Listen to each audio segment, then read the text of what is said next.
Whoa! Oh my gosh! Wow, that has to be a little bit closer here. Hold on. All right. All right. I'm, I'm gonna do that. That's gonna be great.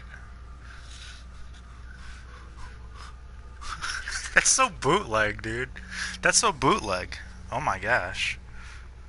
What a bootleg live stream. Oh my gosh. It went live.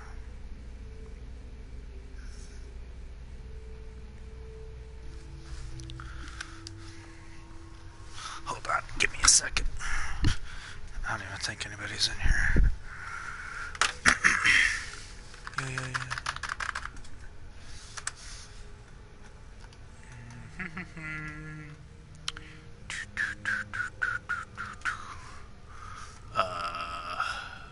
Channel?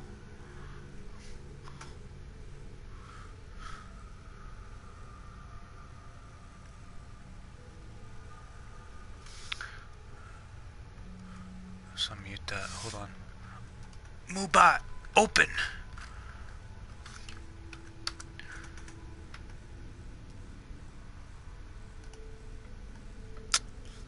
Let me get a bigger chat open here. Hold on. Pop out. Pop out. There we go. And then it's loading. Let me move this over here. Shift control. Zoom.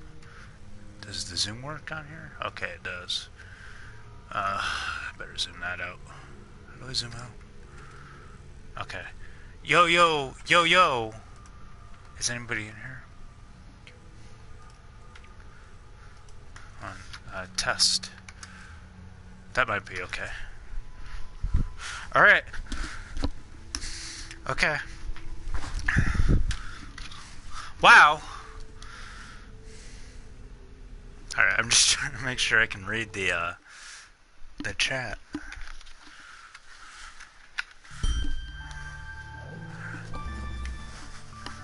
Come on, phone. Come on. Wow! What's up, Sir Dizlot? How's it going? Hold on, let me, that's not what I want.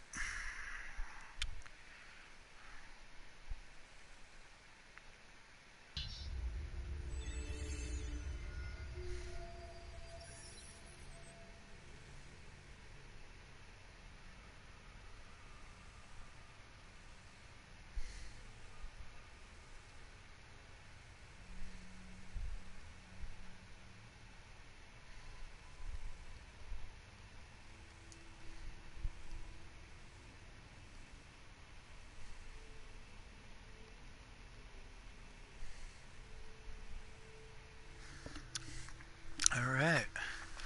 I'm doing okay. I'm doing alright. Epic event in quotes. This epic event. I was sitting in the Little Caesars. I was sitting in the Little Caesars, ready to talk about this movie. I'm very anxious to talk about this movie.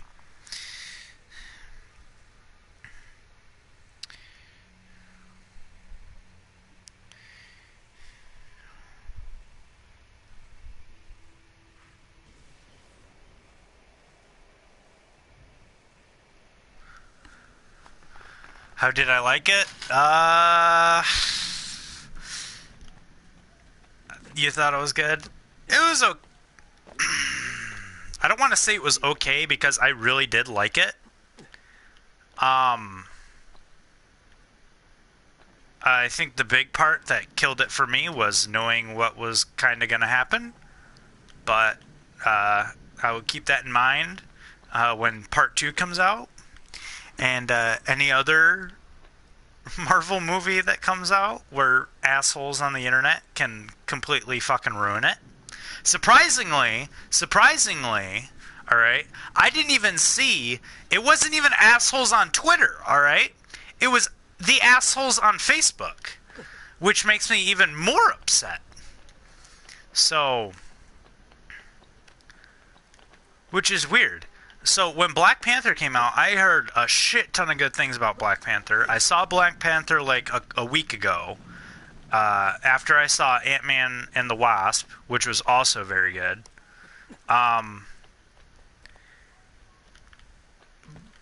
But I heard, I didn't hear less good things about Infinity War. I just didn't hear as much as Black Panther. Oh yeah, yeah. It could have been way better. There was a couple things I really didn't like. It felt really rushed, is my feeling. It felt way too short. Like, yeah, it felt really rushed, which is probably the part that I didn't like the most, was how rushed it felt. Definitely with, like, I don't know, it's just, like, it's not even just, you know what, I'm going to take that back. I think every single part of this movie was like rushed, like really badly. Not in like the whole like filming of it. Just I think the screenwriting was just like way like, okay, we gotta hurry up and get to the big battle, type deal. Like, so these are characters that, which maybe in time they'll fill in the gaps, which is what I have a feeling they're gonna do, definitely with the whole Spider-Man thing. Cause, like, in between Homecoming and Spider-Man, it takes place a little bit after Civil War, like almost right after Civil War. All right, I'm gonna eat a pizza while I talk. Okay, so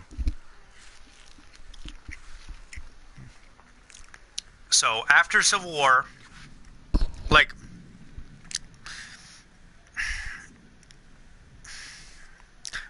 which I don't know, dude. I really have a problem with this movie. Definitely in like after seeing Ant-Man versus, or not Ant-Man versus Wasp, Ant-Man and the Wasp. Ant-Man and the Wasp should have came out first. Like, even chronologically, that movie is before Infinity War. And the post-credit scene should have not been in Ant-Man and the Wasp at all. Like, the part explaining why Ant-Man isn't in Infinity War, that shouldn't have been in Ant-Man and the Wasp at all. Like, so seeing Ant-Man and the Wasp before I saw Infinity War, you haven't seen Ant-Man 2? Okay. I'm not going to talk too much about Ant-Man 2. Definitely the ending. I did like how this movie seems to have a little bit more swearing in it than the other ones. Like, it started with Age of Ultron. Now you've got like every single character, like, kind of swearing. Like Bruce Banner swears a lot and all that, which I like because I don't know. It feels like they're trying to like they're giving it more mature type feel. Like, I don't know. Like, the whole movie, there's like this, I don't know, this feeling, like, watching the whole movie, I didn't know exactly what was going to happen, the swearing due to Guardians of the Galaxy. Yeah, I'll talk about the Guardians of the Galaxy parts of this movie, too. That's going to be a whole separate, like, topic for me. Thor was really good, like, because I went back and rewatched Ragnarok, and it kind of picks up right where Ragnarok leaves off. I'm acting like nobody else has ever seen this movie, because I'm like probably the last person on Earth to watch this movie, almost the last person on Earth.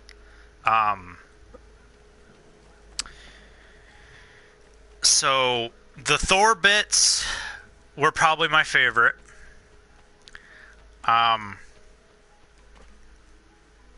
And the Guardians of the Galaxy parts were probably my least favorite, parts of the movie.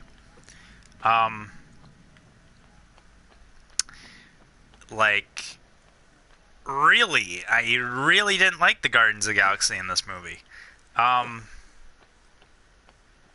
probably because, like half of it is because it was rushed. I feel like the whole story was just rushed, like way too much. So, the Guardians of the Galaxy parts of the movie are probably the weakest parts of the movie. Like anything like, oh, that was a cool entrance. It wasn't deserving of the Avengers theme though. That's for damn sure. They should have brought back the Ragnarok theme. That could be Thor's theme because they're not the Avengers. They're not the Avengers. Like, it's just not. Thor's entrance was cool. It wasn't deserving of the Avengers theme song, though. It should have been the Ragnarok theme that they had. Because, I don't know. It's not an Avengers movie. It like, yes, they're all part of the Avengers, but the Avengers are broken up, alright? They're not the Avengers anymore. So,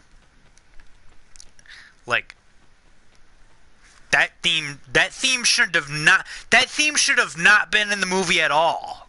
Like, at all. I mean, like, maybe bits and pieces of it, maybe, but the actual, like, main part of the Avengers theme should have not been in that movie. Period. We could have gotten the scene was shown in the trailers. Yeah, I actually like Bruce Banner not being the Hulk for once in one of the movies, and it kind of makes sense. Hulk did fight Thanos. Hulk fought Thanos in the beginning of the movie, and he lost. That's why we don't have the Hulk in the rest of the movie, which I actually enjoyed.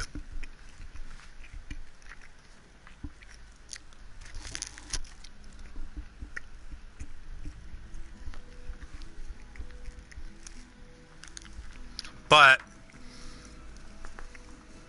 yeah, I like that. I like that Thanos is like,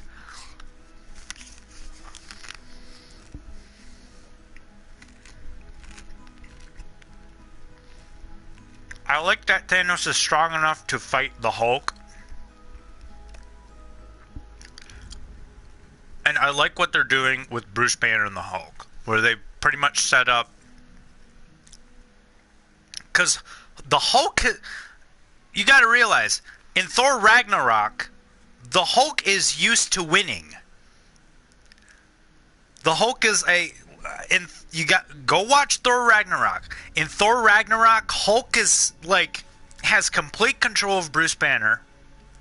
He's so used to winning due to the Grand Master pretty much doing that whole champion thing, like the Arena of Champions. The Hulk has been so used to fighting and winning for 2 years. The first time in 2 years that he's actually lost a fight, he does not want to fight anymore. Because he's a bitch, you know? He's scared. He's been so used to winning, it makes sense. So I like that. Yeah, Thanos was cool. His character, I like how they didn't go and make the character based off the comic book. They kind of made it like a bit more realistic in terms of like what he's doing. You're banned from the chat? Uh-oh. Hold on. Why would he be banned from her chat?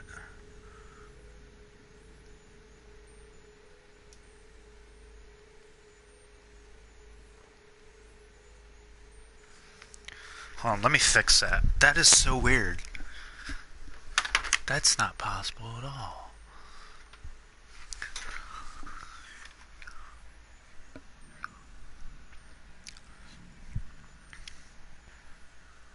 Really? Hold on, let me refresh this.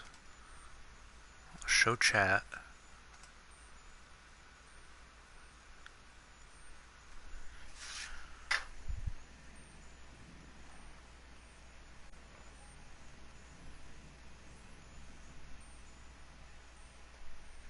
That is so weird. I've never had that happen before.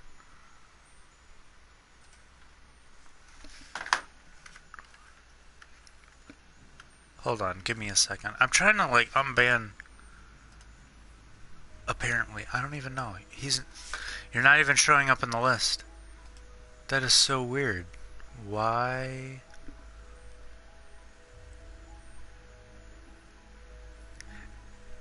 The shade about my shorts? What?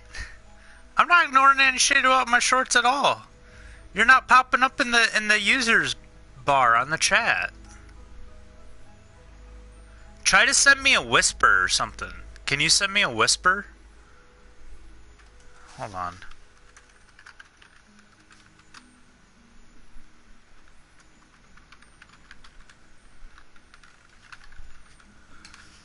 That is so weird.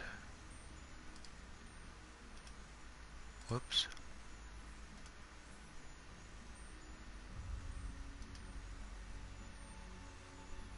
I don't even know what the fuck I just said. That's so weird. Now you're in the chat.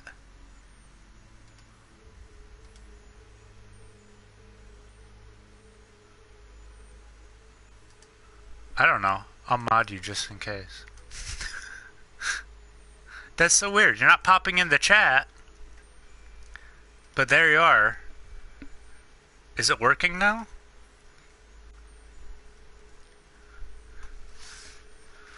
Try typing again. I just modded you. It should work. I don't even know why that is happening. Now Assassin's Creed is on the screen. Dude, that's weird. Well, you're in the chat now, so I guess that works. Shading. Uh-oh. Hold on. Now I gotta get the chat back up. Hold on.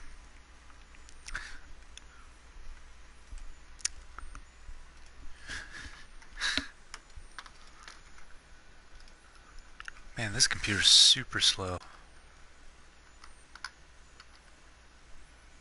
I might have just zoomed in too much. I don't know.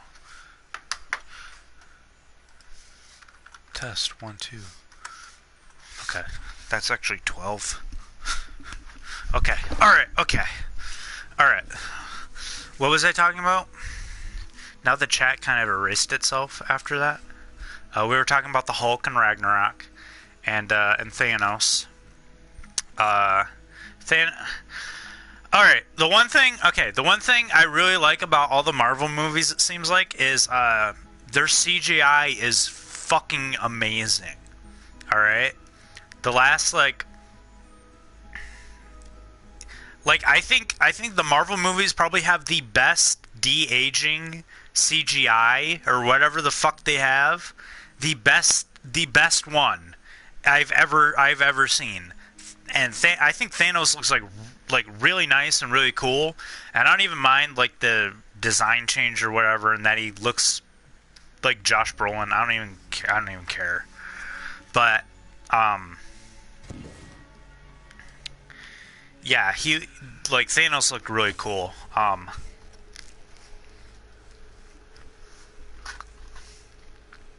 Ooh, yeah. I gotta zoom it in again. Yeah, the de-aging in Ant-Man and the Wasp was great. It was really good.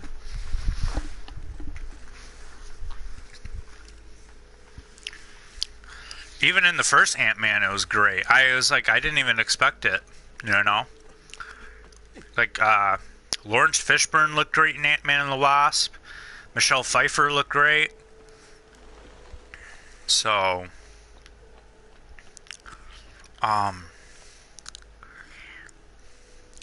yeah, Josh Brolin did a really good job as Thanos.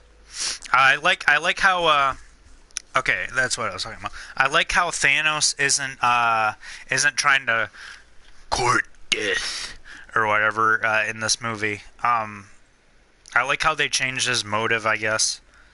Um, Anyways, I'm gonna talk about spoilers. I assume everybody in here, besides the bots, unfortunately, have seen the movie. Uh, so, over the course of the entire movie, I didn't know exactly what was going to happen, but you could definitely feel that the momentum was was with Thanos the entire time. I wasn't too sure who was going to come out of it alive or not, but and I'm still confused on certain characters still being alive in the movie. It was just a really strange choice on some of them. Some of them were okay, I guess, but honestly, I don't even. The newbies, yeah, no, I actually I didn't. I kind of expected. Okay. So this is what I expected. All right, this is what I expected from the movie. All right.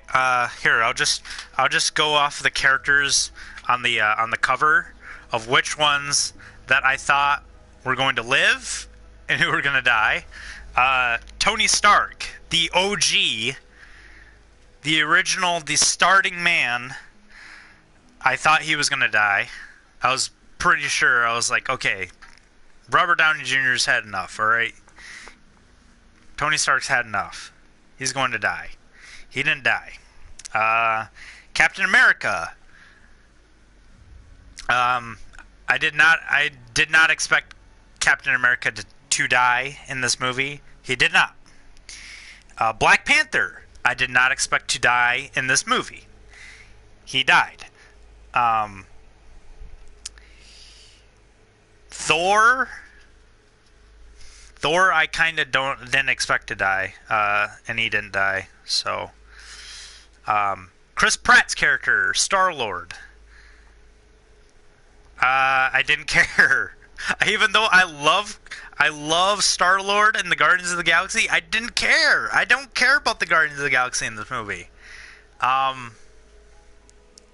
So I'm kind of not surprised that almost half of the Guardians of the Galaxy died, I guess. Who else died? Black Panther's sister, I'm not too sure what happened to her. I'm going to assume she died. See, there's characters they set up in this movie, and then they just kind of, like, I expected the general to die. The general lady from Black Panther. I thought she was gonna die. But it is what it is. Hold on, there's a sticker covering one of these characters. Oh, that was Nebula. Nebula didn't die. Gamora died. Who's the first character to die? Who is the first character to die? I don't even remember. Who died? Oh, Loki. I already knew Loki was gonna die. I don't care. Like, I like Loki as a character. He's died. It's like Thor says in the movie. He dies so many times in the past movies. I don't care. All right. I kind of, and to be honest with you, I want to say he's still alive. To be honest with you, he like walks off in that first part. Cause I don't even know what the fuck Thanos is thinking. No, I don't think he's dead. I don't think he's dead. Thanos is a fucking dumbass. All right. I'm gonna go and battle this purple-headed, bald-headed motherfucker, just like I would Zavala. All right. He's not that smart. He thinks he's smart. He's not that smart. Yeah. I think Loki faked his death again. And we shouldn't be surprised. We should expect that from that character. It's happened so many times. It's happened in the first movie, it happened in the second movie, and it didn't happen in the third movie, but I bet your ass it's going to happen in this movie. So, because he walks off screen, you don't see him. He just kind of walks into the room again after whatever happened, like he got thrown back or something. So, I think he's still alive. I really think he's still alive. Like, it's his nature. He's done it 2 times. It would be so cheap if they did that shit again. They did it 2 times in a row. They did it 2 times in a row. Third time's the charm, right? The Falcon, I expected to die. He's kind of a minor character. No, before that even happened, he walks back into the room after he was like thrown somewhere or whatever, and he walks back in just nonchalantly, and then he's like, Loki, Odin's son. He kind of looks at Thor like, I know what I'm doing, like, I'm on your side or whatever. I think he's still alive. Mantis, I actually didn't expect her to be in this movie, to be honest with you. I didn't even think she was going to actually help the Guardians of the Galaxy. Who else? Spider-Man. I don't even want to talk about it.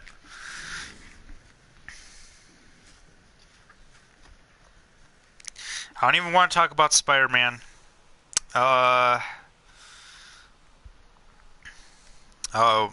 Bucky Barnes, I did expect to die. Guardians of the Galaxy, I expected to die. Alright, Rhodey. War Machine, I expected to die. He did not. Which is cool, because he was pretty kick-ass in that fight. Where's Randall? He'll talk about Spider-Man. I could start a party. I could start a party and we can talk about it on stream. Doctor Strange. Dude. I didn't expect him to die, and I didn't expect him to give up the fucking time stone to this fuck. What the fuck? Scarlet Witch? Did Scarlet Witch die? Alright, here, I'll start a party.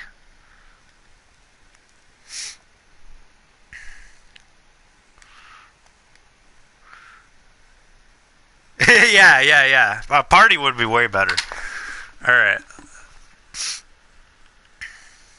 Are you even on yet? I don't even think you're on. I'll wait for you to get on. Scarlet Witch is still alive. Like, man. Alright. Hold on, I'm gonna have to turn the game volume down, I think. Prioritize just audience. Party audio. Okay, there we go. Alright. Invite.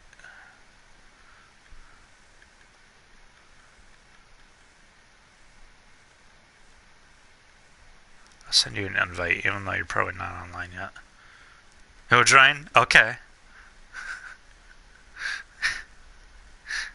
There's gonna be nobody left to type!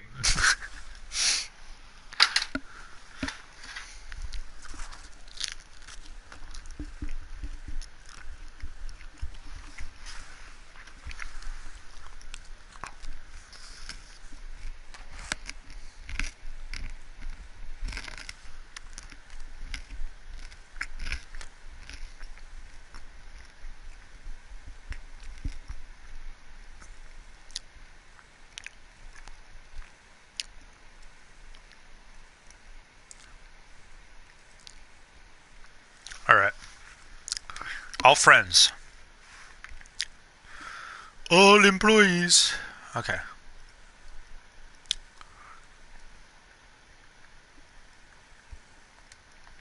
Good lord. Oh wait, hold on. There we go.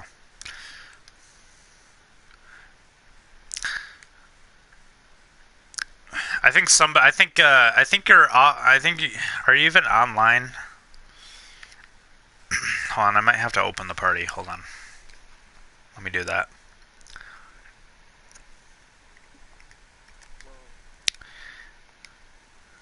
Hello, hello. How's it going?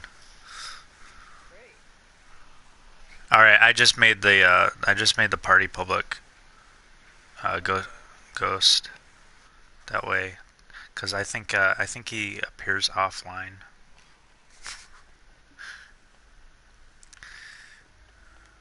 Oh my god, my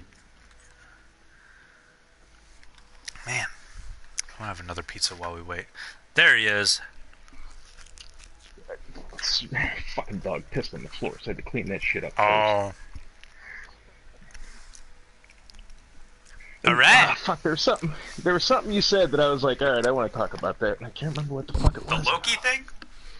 No, strange, given, Oh, yeah, okay, so... Thanos the Time Stone. Like, I didn't understand... I mean, I kind of somewhat probably understood why he did it. Because he did that little... he was having a seizure while he was meditating. He was looking through the different... Because when he gave it to him, he even told Tony, he said this was the end game. And then when everybody became dust in the wind, he was like, this was the only way. So that whole thing, I think he did because that was part of the 1 in 14 million chance that they won. See, I was thinking he was going to keep it, because... I don't know. It's like... Because he makes it adamantly clear... I know he probably changed his mind, but he just makes it adamantly clear that he is not going to give up the Time Stone to Thanos. At all. I think... But then he does that meditation thing, and he just kind of, like, gives up. Because I think it also ties into the fact that... Like, why even fight him at the end, you know? Because... gotta put... No, they needed to buy time for Nebula to get there. Oh, yeah. That's right. I forget about that character all the time. She survived the snap. She what? No, let him talk.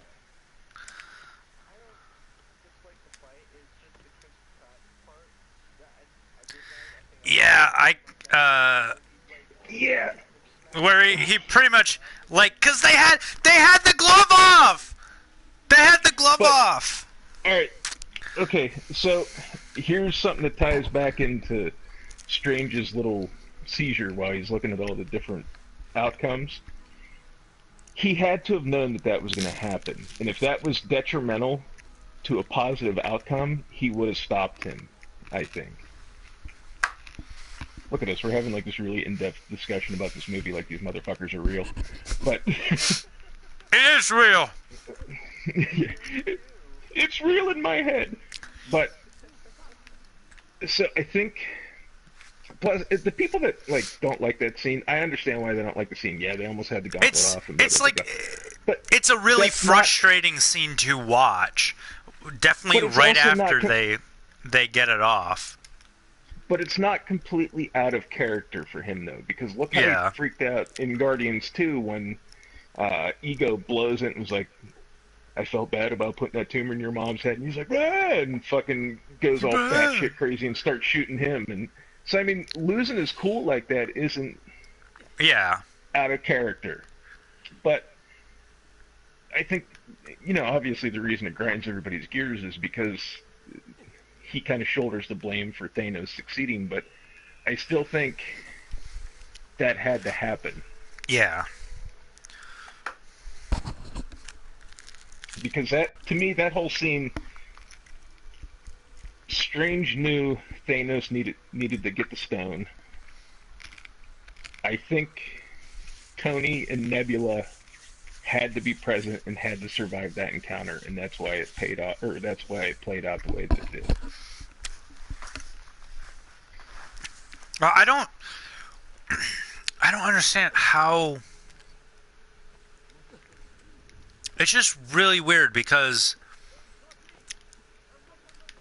like, the whole killing off of like half the people in the movie doesn't really make any sense because it's kind of like all random. It feels like it's just like random. Cool. There's got to be a reason why Tony Stark's still alive. You know. You can't just be, oh, let's, it's kind of like them just sitting and like, okay, here, we'll throw this character out, throw this one out. Well, we won't need this one. We don't need this one. Throw it out, So it's just kind of like, what's the reason behind keeping some of the characters alive as opposed to the other ones? And I was thinking... Plot armor. Probably, but that Thanos and Tony are connected through like the Mind Stone or whatever. Because Thanos talks about, because we already know that Tony had that vision in Age of Ultron, which connects him to Thanos. Then Thanos also says he knows about Tony and all that stuff. So, well, that's because Tony blew up his army in the first Avengers. Yeah, but they didn't know who Tony Stark was. Did they? Well, it's even weird that they didn't. But I know, even the Chitauri leader, like, the Avengers or whatever, or something like that. Did he even say Avengers? I don't even remember. No. Because he just knows the humans. In that first movie, they didn't say anything about like they never called themselves the Avengers until Tony was talking to Loki. Yeah, and Loki didn't go back, so. Right. So I don't know. It's really weird. So I think Tony and Thanos are linked in some way. They could be. I don't know. I mean, it's hard to say.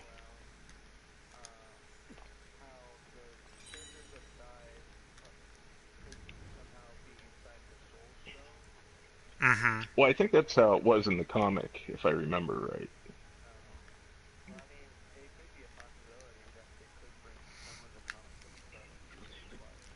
Because I've even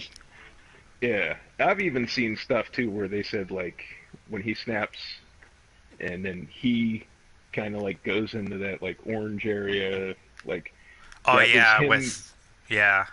Like, there's a theory that he didn't survive the finger snap, and he got drawn into the Soul Stone, but having the Soul Stone gave him, like, a one-up mushroom, and that's why... I don't know, it's, like, real convoluted and shit, but, like... Well, that would make sense. That would make sense why Gamora's in there, too. Yeah, because she was sacrificed. Because she was sacrificed for the Soul Stone. Yeah. Okay. That makes a little bit more sense. I love the memes that come from that scene, though.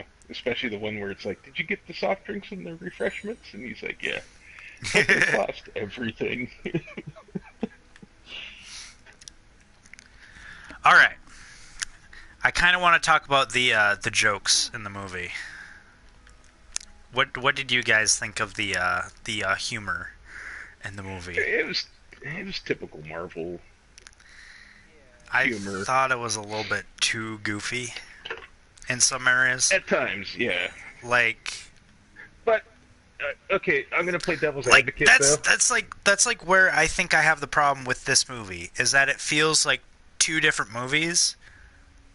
Mainly that's because they've got 3 different like producers or something like that. I think they had like James Gunn, Jon Favreau, doing stuff. So half of it feels like Guardians of the Galaxy, and half of it feels like an Avengers movie, which kind of makes sense, but I don't know. Like you'll get more humor from one side of the movie when it should be kind of serious, you know, like.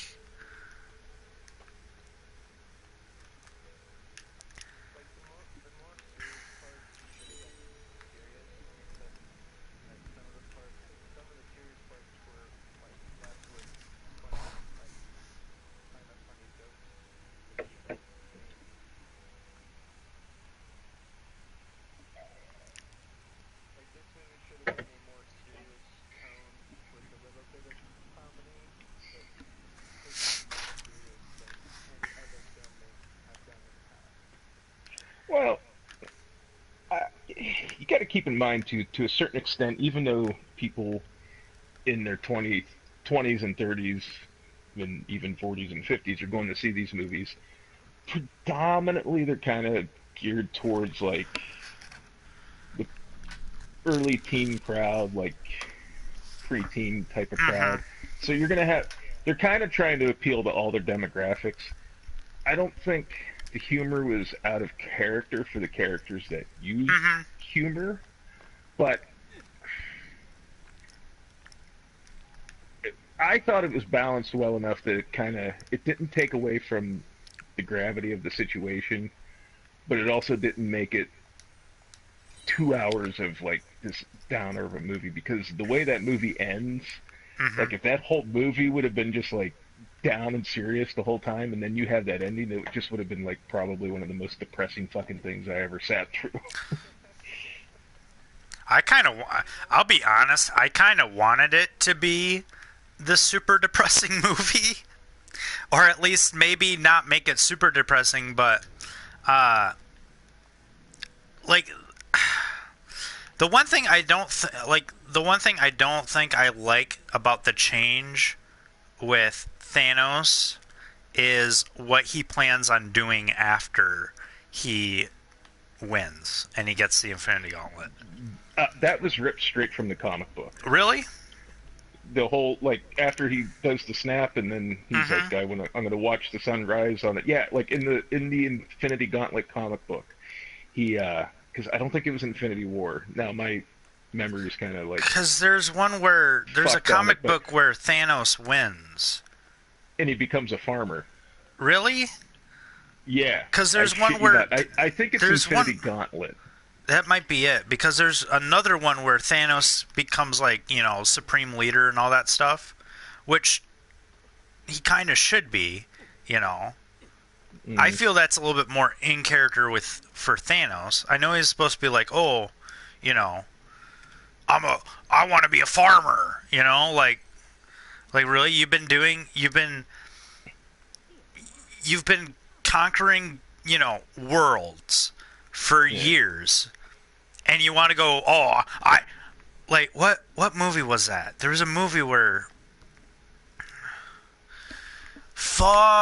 what movie was it? There was a movie where it's like, oh, you've been doing this for so long and you want to go be like a farmer or something random, you know, like that you don't.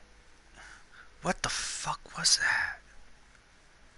It was either a movie or a video game where that's like a line in there. Oh, I think I'll settle down, start a farm, you know. Was that Age of Ultron? I want to say that was Age of Ultron. It could have been. I think I remember that. Might have been Hawkeye. When Tony and Captain are talking, you know. Yeah. It's just really weird because, you know, I mean, with Tony, you know, when he says that, it's sarcasm. It's obvious sarcasm because that's never going to happen. Yeah. You know it's not going to happen. But with Thanos, it's kind of, you know, Thanos doesn't even say, oh, I want to be a farmer or, you know, or anything like that. I mean, I guess it implies, like, definitely at the end because he's living on some random planet with, like, some hut or wherever. So maybe he's a farmer, but there's a comic book where Thanos wins, and instead of being a lame farmer, All right, I don't even know who he's farming for himself. Amazing. He's like a supreme leader. What he should be. All right. So, and then there's like he's got like the Hulk in prison because he can't kill the Hulk, and the Hulk has to feed off of the bones of Captain America and all his friends, and it's super dark and depressing, and messed up. I want that movie. I want that in a movie. I want that in the movie. Why? I don't think Disney's going to let anybody make a movie where the Hulk is feasting on the bones of his fallen comrades. For sure. They should. If I can't get a Marvel Zombies movie, you can't get a Hulk eating his buddies. Like, I know it's messed up, but come on, dude. Like, that's evil. Yeah. But, anyways, so that's what I want in the movie. I'm definitely gonna end up watching it again because my uncle hasn't seen this movie. So, okay, can we? Since we're talking about Infinity War, you've seen Ragnarok, right? Yes, I watched Ragnarok. Can we talk about how, in the span of 2 movies, Marvel made Thor probably one of the best characters in their cinematic universe? Thor, I enjoyed the Thor parts in Infinity War probably the most out of the whole movie. I honestly, I never had a serious issue with Thor. I just always thought he was boring and one-dimensional until Ragnarok. Mm-hmm. Thor 1 was, I don't know. I like Thor. I don't have a... Right, but he really hasn't, up until Ragnarok, though, he didn't really evolve much as a character. He kind of basically stayed the same. Between Thor 1 and Dark World, I can agree with you on that. Ragnarok, definitely, he changes. But... Oh, yeah.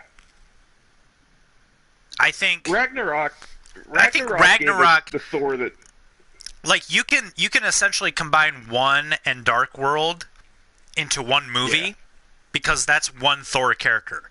You know, he's egotistical, he's got a big head, and talks like he's in a Shakespearean play. Yeah. And then over time his just the way he talks or whatever, like even in this movie, he's saying "dude" and it's so amazing. He's Zach Wilde, dude. That's so it's righteous, or something like that. Some surfer dude, and he starts talking like that. I'm like, that's really cool. Now that you've said it, if they ever make a Zach Wilde biopic or an Ozzy Osbourne biopic and Zach Wilde's in it, Chris Hemsworth has to play Zach Wilde now. That would be cool. But I think part of the reason why I really enjoyed the Thor parts in the movie is because the movie picks up right after Ragnarok. As soon as the movie ends, it starts back up right there. Yeah, originally Ragnarok was going to be its own little self-contained story. Mm-hmm. And it wasn't going to have much to do with the greater Marvel universe other than having Banner in it. Mm-hmm. And then they were like, well, this is how we're going to start Infinity War. So then they did that little after credits thing where the Sanctuary 2 shows up and kind of gives us the kickoff. But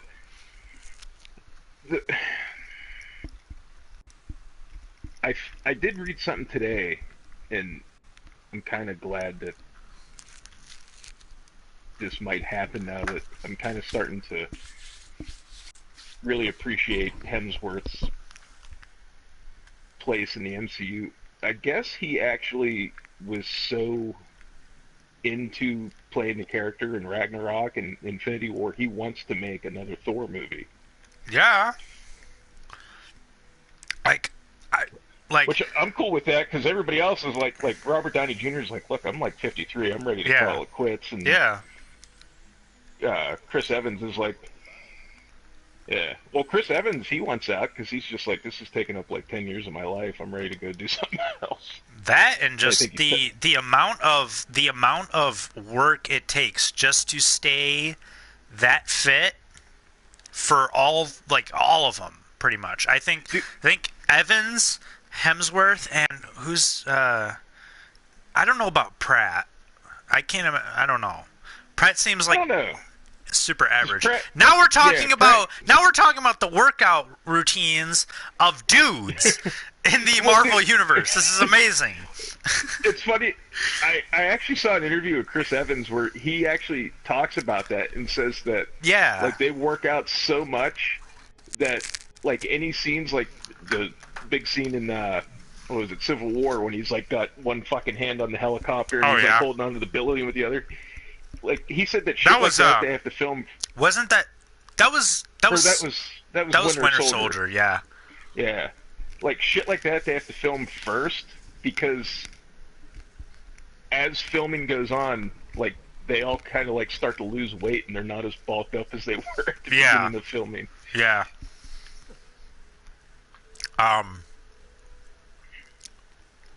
But yeah, that's one thing I heard. But like, I don't know. I really liked Ragnarok.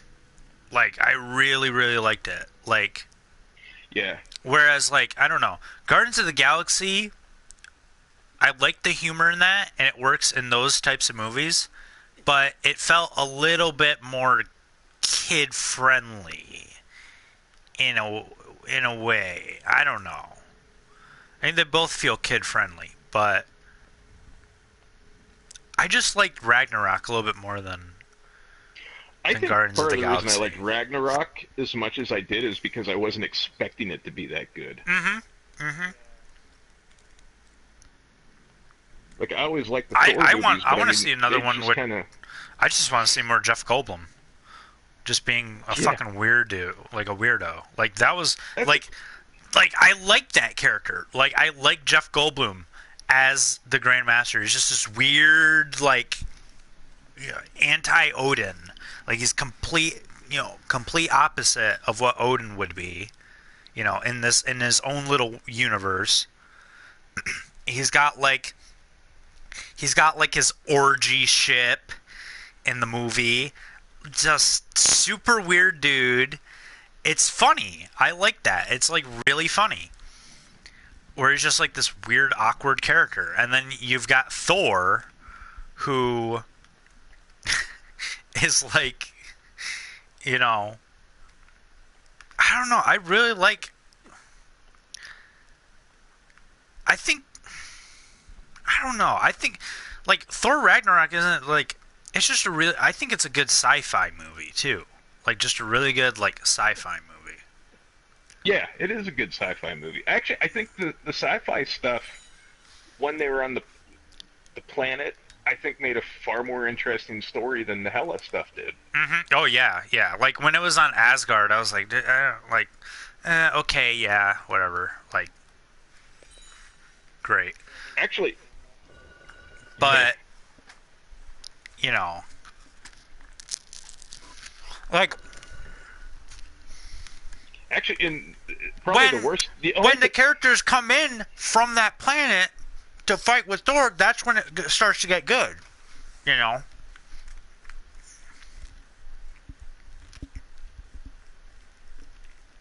Probably one of the only thing I can say about Thor Ragnarok that might have disappointed me was the fact that it really made me want to see a Planet Hulk movie. What did you think of Hulk and Infinity War?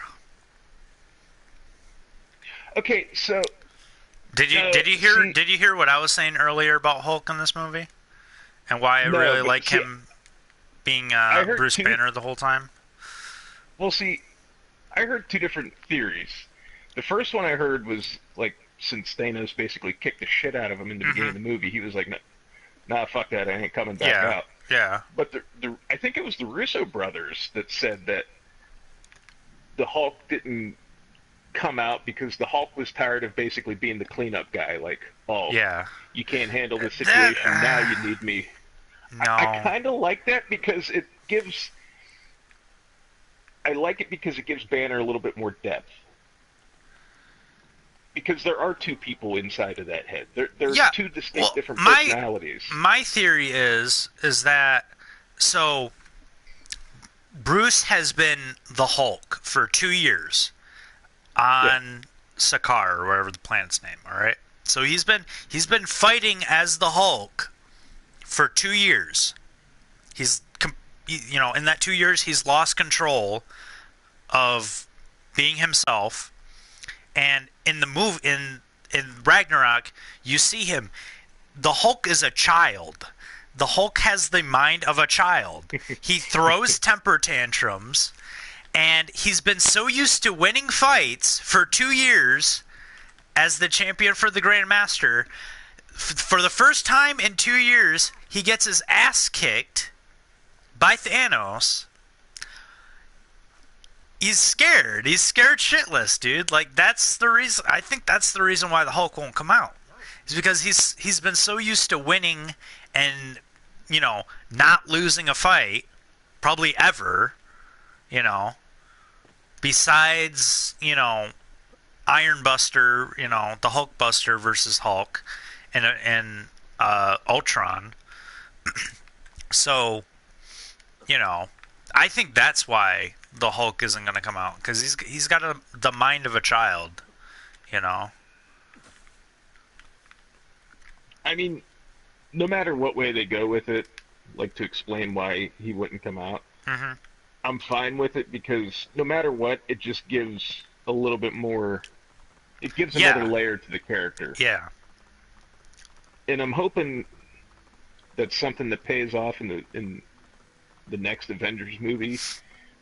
They somehow reconcile these two personalities, and maybe we get that glimpse of what was it called, the Mr. Fix-It Hulk or something, along those lines, where they're kind of coexisting, and he is fairly intelligent. As funny as his childlike demeanor and his enormous fucking body of destruction was in Ragnarok. Well, I think part of that is the balance between Banner and the Hulk. Whereas Banner, when he has control and when he's able to control the Hulk is smarter. The Hulk isn't like stupid.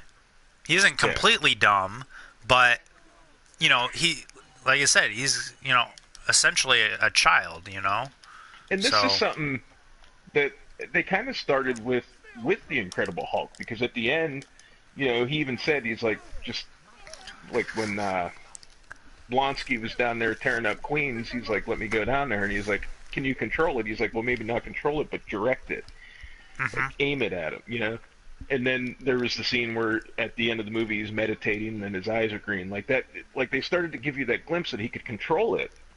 And even in the first Avengers, during the battle in New York, when he just kind of like turns into the Hulk at will, basically, it's like, okay, so the dude's starting to get some mastery over this, but then they never touched upon it again, and now it's like this dysfunctional relationship between the two. Yeah, like definitely in, because they only started explaining the relation between Banner and the Hulk in Ragnarok, right? Yeah, Ragnarok. Like, they didn't really touch, like they didn't really touch on about it in Ultron, like, all that much. There's like the lullaby or whatever. But that's low, big guy. But yeah, and like that's that's more of a thing for that's more of a contingency against the Hulk for everybody else who's everybody else who has to deal with him, when he's on the Avengers. So there's no real explanation there, but you mean for why she could get him to change back? No, I would expect, because okay. I think in general that's the whole contingency plan against the Hulk for the Avengers, is that lullaby. Besides Stark's suit, besides Stark's suit, because Thor attempts to do it in but it worked with in Natasha Ragnarok, because you know. there was kind of a thing going on between them two. Yeah, yeah. So, like, I don't think if Captain America walked up to him and was like, "Sun's getting real low, big guy," he'd probably be like, "Ugh." Maybe, I don't know. Hulk not gay.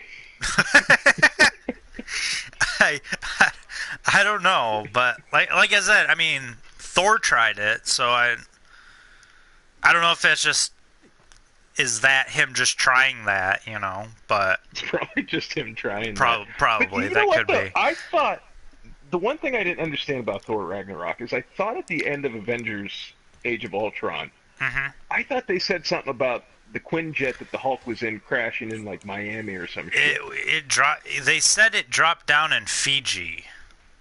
Fiji, that's right. So it's really weird why and how he. Then all of a sudden he's like across on the other end of the fucking solar system or something. Yeah, it's. I didn't understand that part of the movie. I was like, wait, did it say? I mean, there's little retcons here and there. Yeah. Because like even in Infinity War, like I didn't understand. They made it seem like Thanos went. Maybe I don't know. Maybe something. I don't know. They could explain that with like Doctor Strange doing something. Oh, it changed time. We needed the Hulk here, at this moment in time, to help Thor with Ragnarok. I mean, yeah. That's maybe. A stretch. I'm just stretching. That's a stretch. But see, the other thing I didn't understand too, and it's a minor thing. It's not like a huge plot hole or anything. But they made it seem like Thanos went and had Eitri make this Infinity Gauntlet form like recently, whereas he puts the gauntlet on at the end of Guardians of the Galaxy. So that kind of timeline of events kind of seemed funky to me, but like I'm not going to nitpick every single detail. The fact that they've managed to make 20 movies this coherent is pretty amazing in and of itself. I kind of like I was talking about this with a couple of my other friends that while it would be super long and take time, I would like to see like an actual like chronologically like put together like movie, like 100-hour long movie of every single like Marvel movie in the MCU put together in the right order of events. Like the movies in sequential order, or like you take like the bit of Thor that's from like 900 BC, put it first, then put like Captain America, then like maybe, probably not to that extent, but just the scenes. So like that scene you were talking about with Thanos grabbing the gauntlet, that would probably come sometime after Guardians 1. I sound like I'm saying Guardians 1. So, but then you've got like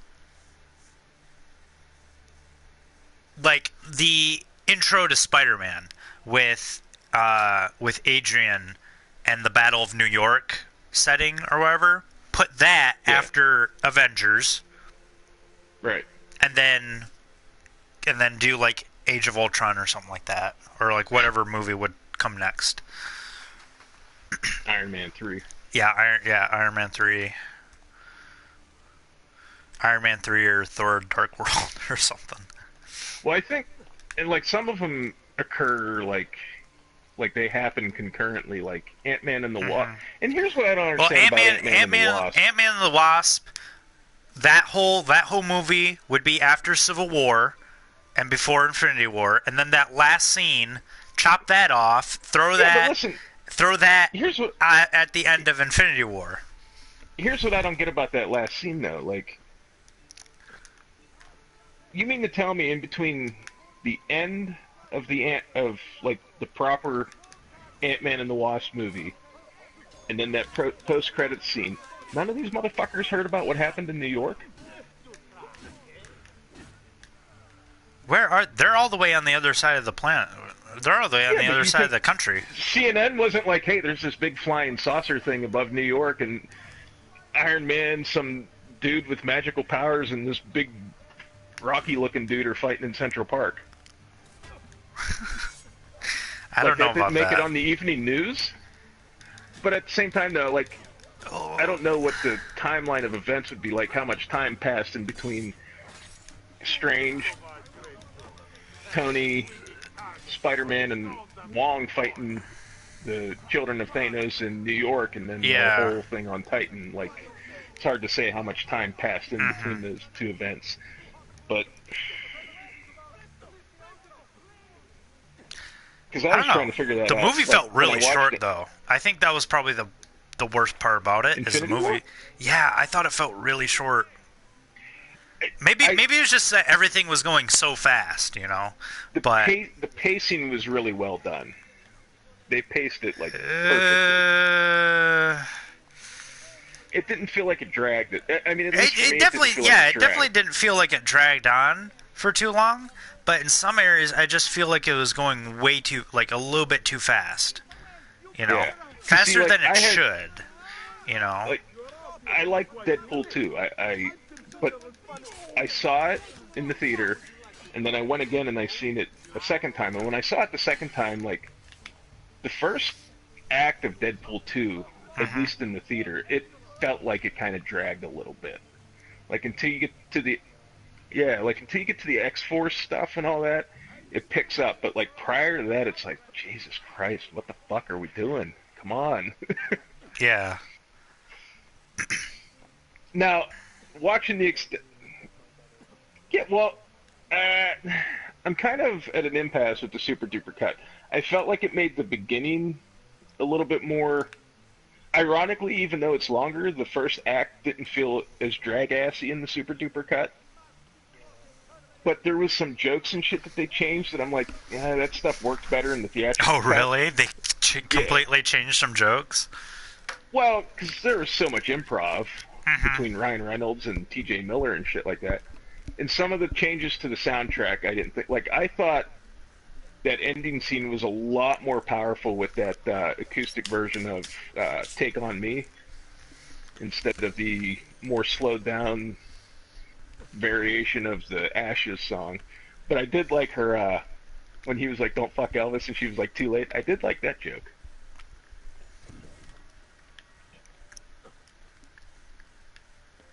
I still haven't even seen Deadpool 2. You haven't seen Deadpool 2 at all? Dude, I just seen Avengers Infinity War. I just watched that movie. This is the first time I've watched that movie. What's wrong with you? I'm busy, dude. I'm busy, and I managed to go see it. Look, I work a full-time job, and I got 2 kids, and I managed to see Infinity War, Deadpool 2 twice, Jurassic World. Fuck else did I see? The Meg. I've seen Jurassic World.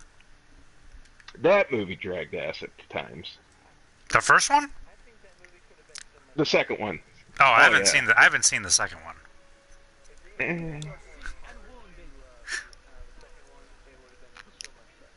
Well, see, that's what I was hoping everything that took place in the mansion was going to be. Was like more of like a claustrophobic. Like, I think it might have worked better if they wouldn't have made the Indoraptor so goddamn big.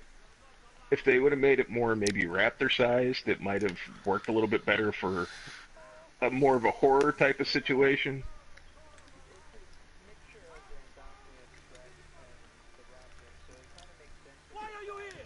Yeah. That doesn't even make sense, because the Indominus Rex, isn't that a mix of a Tyrannosaurus Rex and a raptor? Yeah, well, like the Indoraptor is basically the Indominus Rex without the Tyrannosaurus Rex and the other like large theropod dinosaur DNA. That's so weird. Why don't we just kill off the BD Wong character? Why wasn't he? Why was he even? I think they're going to set that up in the next one. He's the main reason of the problem in the entire saga. All right, he's the Anakin Skywalker of Star Wars. They took like his character arc from the first book and they've kind of like stretched it out over 2 movies now. So if they're continuing Two? down that path, Two? Hasn't he been in every single movie? No, he was in the first one, and then he was in both Jurassic World movies. But I mean, Really? like, I thought he was in the second one too. No, realistically, like his character in the first movie could have been anybody. But, yeah. Like, where they're taking him though is they're in these movies that they've been putting out. At least they've kind of been cherry picking certain elements of his character arc from the novel, where he wanted to iterate on the dinosaurs and wanted to do different types of things like that, and that's what ultimately led to he kind of his own ego and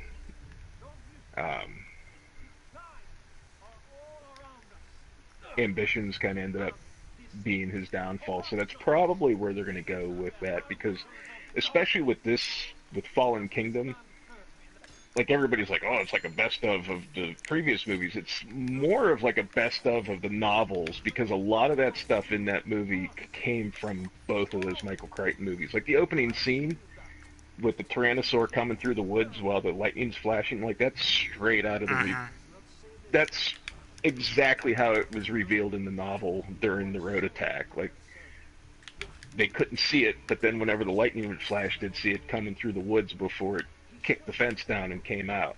So, like, and there was a couple other different things that just, like, were lifted straight from the novel, and some of the dialogue and motivations of some of the characters came from the novels, too.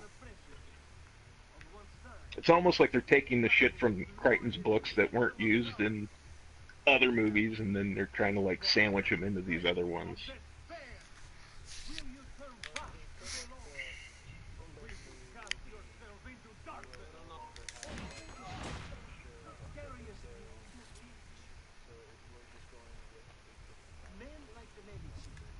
I'm okay with that.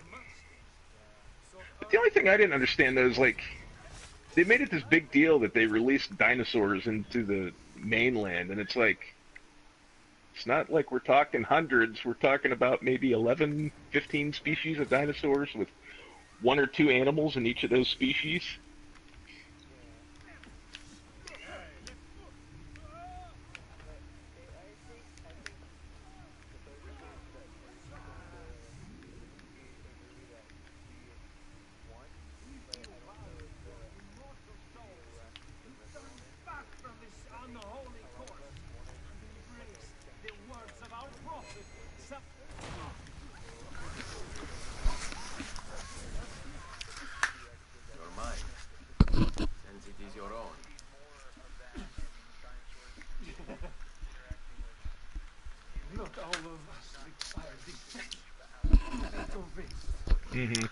Like a Godzilla movie?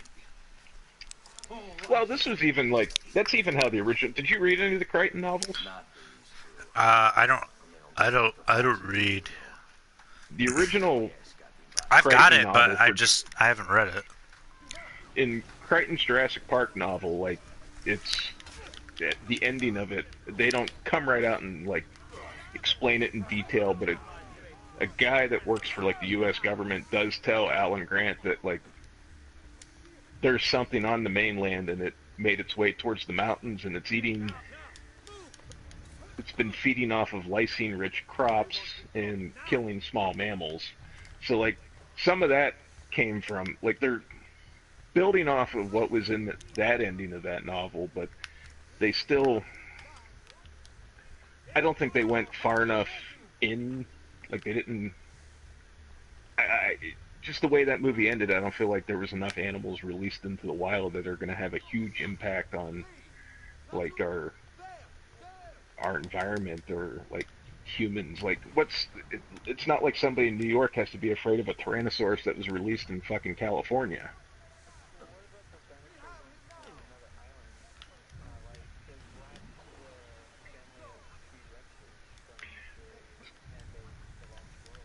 So when the first Jurassic World movie came out, there was a backdoor website for Masrani Global that explained that a lot of the animals on Sorna were captured from, or wait, hang on. A lot of the animals on Isla Nublar at the park were captured from Isla Sorna. The only ones that were left behind were like the Spinosaurus, and they strongly hinted that there was a good possibility that like the Tyrannosaurs were dead, but they didn't come right out and say it. But according to the backdoor website for Masrani Global and the Dinosaur Protection Group website that they made for Fallen Kingdom, there's no animals on Isla Sorna.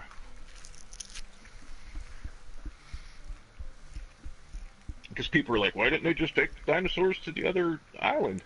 Well, that's a short-term solution to a long-term problem, because technically that island was volcanic too.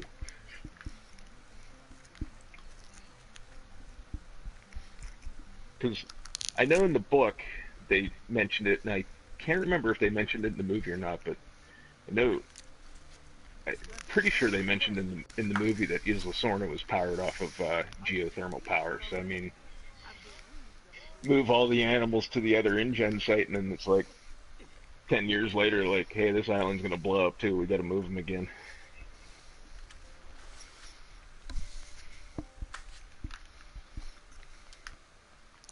Jeff Goldblum wasn't as cool in that movie as he was in Ragnarok. No.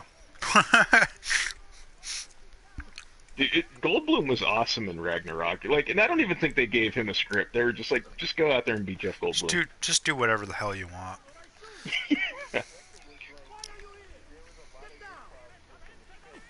Mm-hmm. You must not disrupt our work.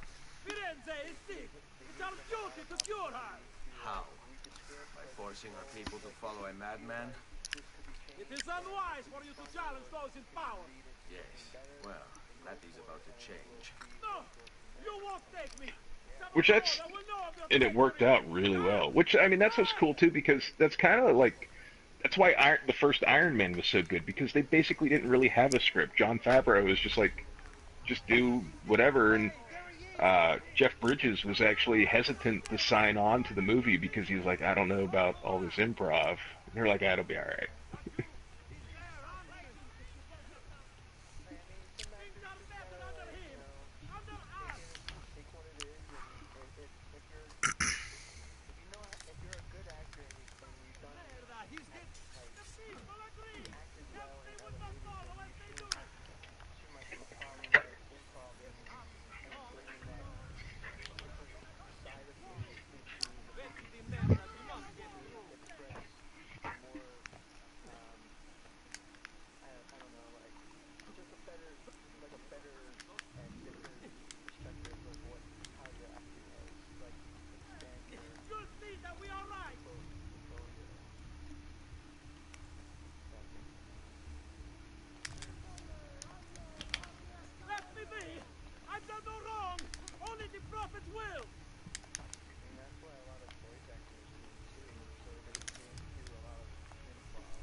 Yeah. Take your fighters, Savonarola. I am merely doing what I must.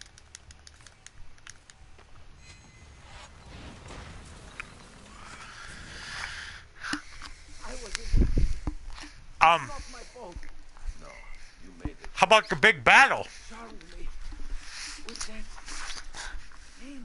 Only because you are In Wakanda, yeah. Did you guys like the appearance of Big Wheel? Yeah, Big Wheel. Don't tell me you've never heard of Big Wheel. Come on. All right. Go watch Infinity War and wait for Big Wheel to come out, okay? And then look up right now. I want you to go on your Google machine, okay? Google machine. All right. Look up Big Wheel, Marvel, okay?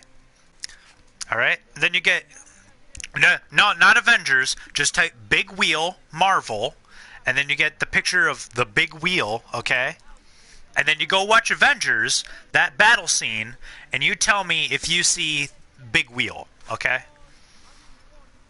That's not even close. Yeah, it is. It's okay. Not. The Infinity War version is obviously an update updated graphical enhancement, okay? All right? It's Big Wheel! It's Big Wheel! Remastered for current console generation. Yes! Yes! It's Big Wheel!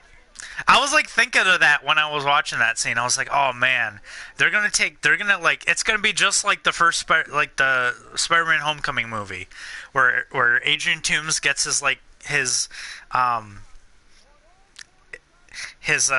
gear from like the Chitauri or wherever. So one of these wheels is gonna just randomly be in Wakanda, and somebody's gonna get one of them, and they're gonna become the Big Wheel, and you're gonna ride around it in New York. And Spider-Man's going to have to fight him. And I'm like, that's genius, because who would expect the Big Wheel in a Spider-Man movie? Nobody. Because nobody's really heard of him. It's the Big Wheel! Are you laughing? I know what I'm talking about. It's Big Wheel.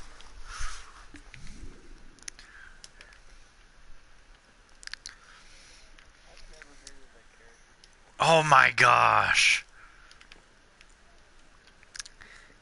He's the most prolific Marvel character ever. Marvel. Marvel. The Marvel character. That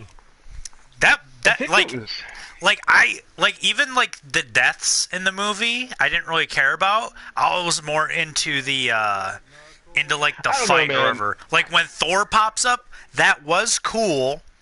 But it wasn't epic. It wasn't deserving of the Avengers theme song. What? Yeah. I think explain. Cuz the Avengers aren't all together. I think they should have saved that for them actually coming together or whatever. But they're not the Avengers any scenes together. I know, that's what I'm saying. That's what I'm saying. They don't have any scenes together besides little parts or whatever. They should have had the Thor Ragnarok theme.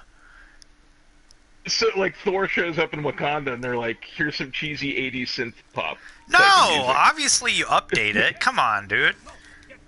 But I mean, realistically though, it was cool. But the Marvel, there's no. And this is a problem with superhero movies as a whole, and I cannot remember my fucking Twitch password, so I can't log into my phone. But anyways, this is a problem with superhero movies as a whole. Outside of, the Wonder Woman theme, the original Iron Man theme, and the Avengers theme. Yeah. What? Okay, whatever. The Gal Gadot Wonder Woman movie? That theme, the theme is pretty recognizable. I'm not saying it's epic, but you recognize it when you hear it. It's pretty distinctive. But there isn't really an Iron Man theme. In the first movie, there was. Yeah, in the first movie, everybody's forgotten all about that shit. Yeah, but they've never used that again. They never use it again. Exactly. That's the problem with, and this isn't just a Marvel problem. Mm-hmm. This kind of started, I'm going to say, right around Batman Begins. But these superhero movies have been coming out. These superhero movies don't have these iconic superhero themes to them anymore. Everybody, not too many people out there haven't seen the Tim Burton Batman movies, and even somebody who hasn't watched a Michael Keaton Batman movie since probably when it came out in 1989, they probably recognize that Batman theme the minute they hear it. Because it's distinctive, and they don't do that anymore. You can't when you came out of the original 1989 Batman movie, you could hum that theme, whereas for the most part, outside of the Avengers theme, you can't I almost guarantee nobody can just walk out of a Thor movie and hum Thor's theme. Well, that's because. Well, in the first two movies, they didn't really have a theme. Did anybody really care about the Thor movies when they first came out? No, that was just the first example I did. But there is. I mean, the Ragnarok theme could have been awesome. There is a Thor theme, and there's people if you look at the soundtracks and even if you find like uber dork YouTubers that are musicians, like you can find these guys playing these themes. Like there's a Captain America theme and all this other shit. But like, well, the like with the Avengers they all theme, sound the same. I don't know. The Avengers theme sticks out. Alan Silvestri composed something that was catchy and memorable, so that when you heard it, you knew exactly what it was when you heard it. But like, if you watch Man of Steel or the Justice League or even I'm not even gonna get into the DC movies because those they have a problem. They have a problem within themselves as movies. Oh yeah. I would argue that the Constantine television show had a more memorable theme song than 90% of the big screen superhero movies that have come out in the last 10 years.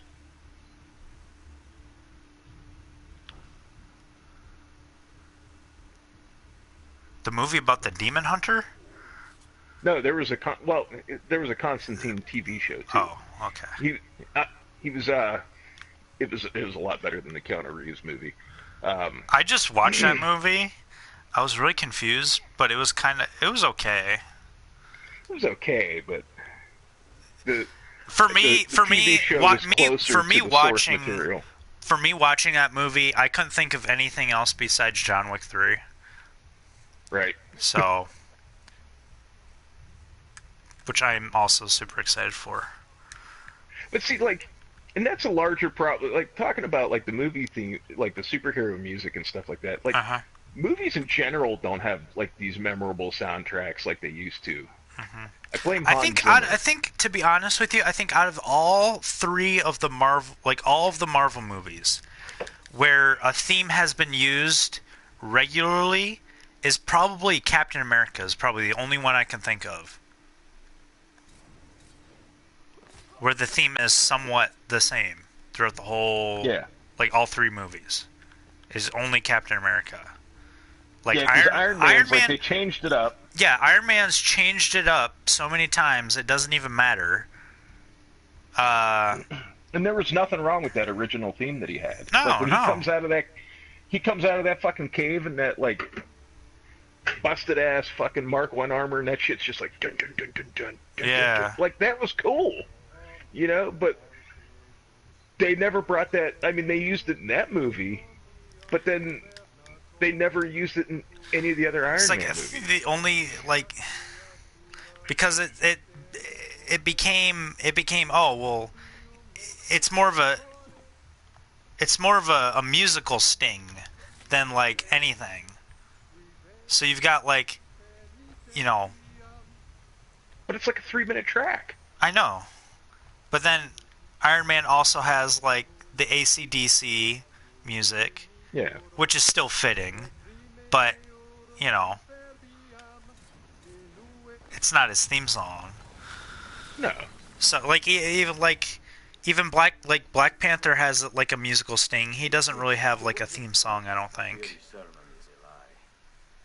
It's all like, you know, the hip-hop music and all that.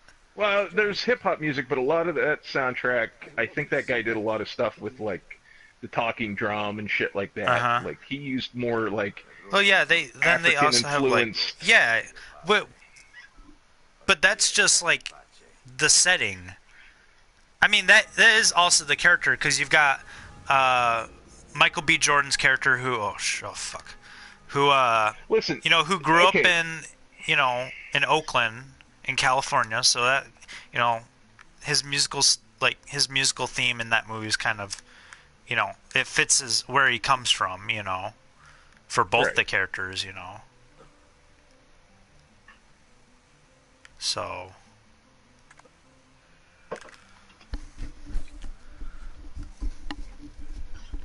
Not sure how I feel on Michael B. Jordan's character in that movie. I thought it was okay.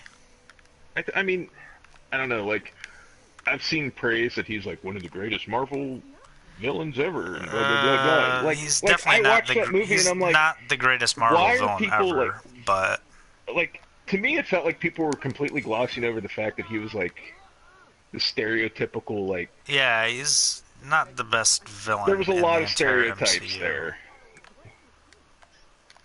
And I'm not just saying like black stereotypes. I mean like even like villain stereotypes. Like there was just like Yeah. came across to me as very stereotypical for a villain. Like even I don't think Thanos is even the best villain in the MCU. Thanos, at least, he's one of the better ones. They yeah, gave he's him one of the better depth. ones, but he's not the best, I don't think. But Who would you argue is the best? Jeff Goldblum. But he wasn't really a villain, though. Yeah, he was. No. Did you hear what he said about Asgard?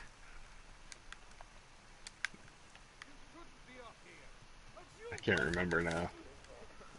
Asperg? Yeah, but he kept calling Thor like lightning guy and stuff like that, or lightning. What do you call him? The Lord of Thunder. The Lord of Lightning or something. Sparks come out of his fingers. No, like... Man, I'm bummed you didn't see Deadpool 2, because I'd love to talk to you about that one, too. But we can talk about Star Wars. Fuck Star Wars. Did we talk about Solo? I didn't even bother seeing it. Oh, you haven't? No. And I don't even have, like, some personal thing with it. Like, I'll be honest with you. I didn't hear about any of the, I thought the reason... I guess we did talk about Solo a little bit. Is you mentioned the pansexual Lando thing when I said I was going to go see it. And I thought that was the reason why everybody was upset about the movie. I didn't realize that the reason why everybody was upset was because everybody who didn't like The Last Jedi got shit on. You know? They're completely ignoring anybody who didn't like The Last Jedi. And I thought Solo was far superior to The Last Jedi. Listen, you know. I'm sure Solo probably isn't a terrible movie, but here's my thing. And this was my thing when they did Rogue One. Mm-hmm. I have this thing with prequels where I don't have... Once in a blue moon, I'll sit down and I'll watch prequels. Mm-hmm. But for the most part, I hate them because you know what's going to happen. There's no sense of, like... Yeah, okay, I mean, well, definitely... This could go badly. Like, you know Han Solo is not going to die in this movie because he dies in the in other ones. Yeah, he died. Well, he's in the other ones, and he also, like, I can see where people try to say, "Oh, well, you know, I don't really care because what's the point of watching a movie about somebody who is not in the future movies?" You know. Yeah. But and the other thing, which is what I said initially. Yeah. Is why I went. Yeah. Like, one of the other things that I think is bad with prequels, and The Thing from 2011 was really guilty of this, is just because it's a prequel doesn't mean you need to explain every fucking detail of what comes next. Like, when I watch John Carpenter's The Thing, I don't give a flying fuck why there's an axe in the wall at the Norwegian base when they go there. But they take like 5 minutes of screen time during the 2011 version of The Thing to show you the dude fucking hacking up the little part of the creature that's running around with the axe and leaving the axe in the wall. I don't care. Like, that shit does not... I don't fucking care about that stupid shit. Yeah. They could have told an interesting story that segued into the original Carpenter film. But they focus so much on, like, let's have all these little callbacks and we have to have like the little pick up on. The details and all that.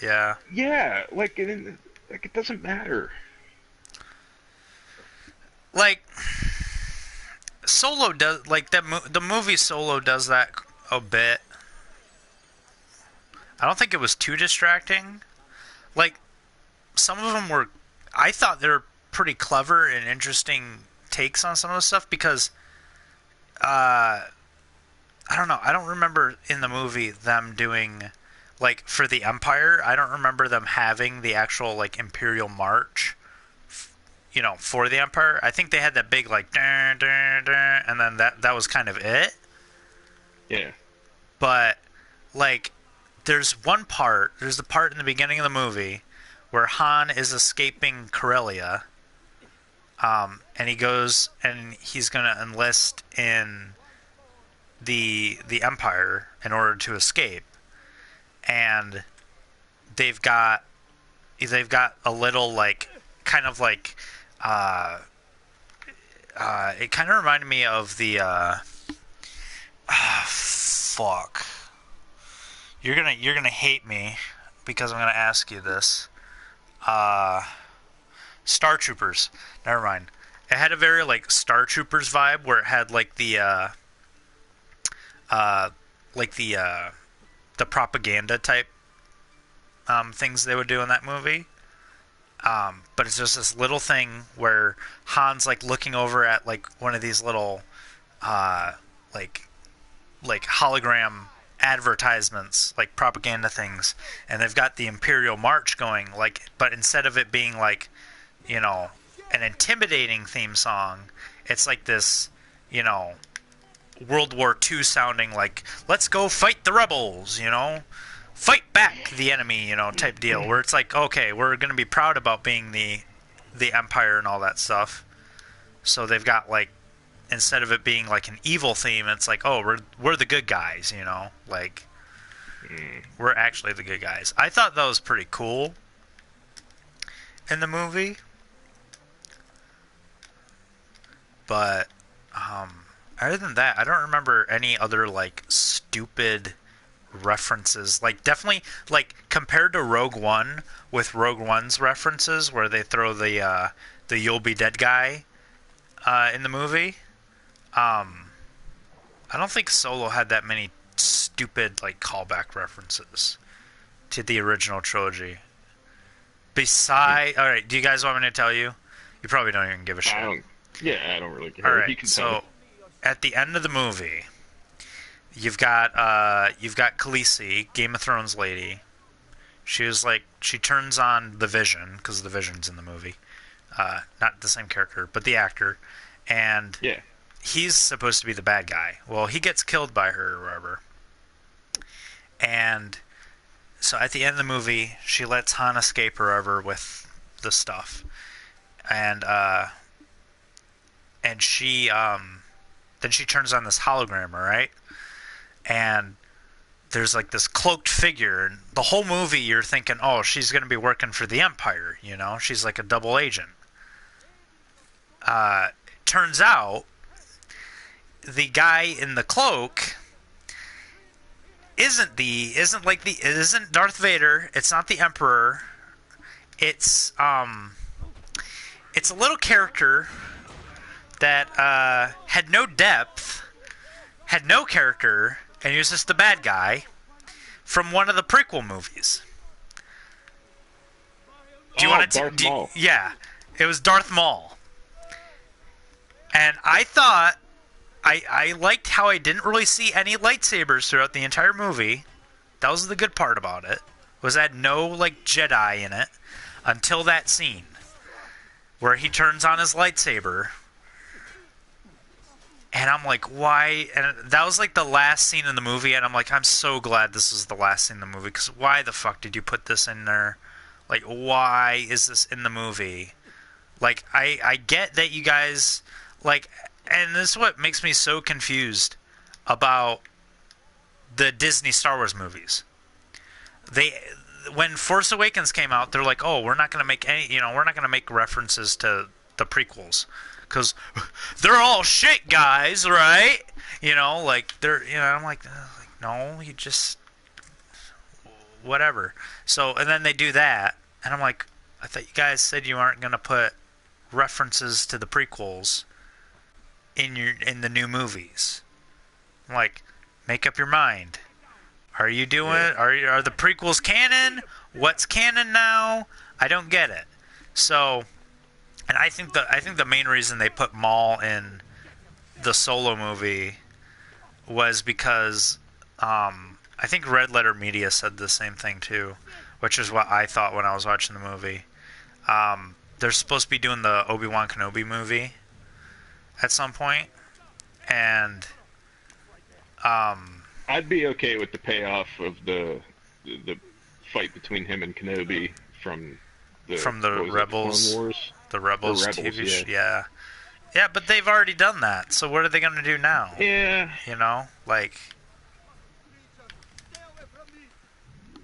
that's true, but I assume that's what they would want to do. And to be honest with you, I would rather see stuff from the prequels that I already know than goofy, stupid stuff in a sequel trilogy. Because, like, I thought Force Awakens was okay, but after the whole... Hold on, I I didn't have the problems with the Force Awakens that a lot of people did. Me either. Like, whoops, I just killed that guy.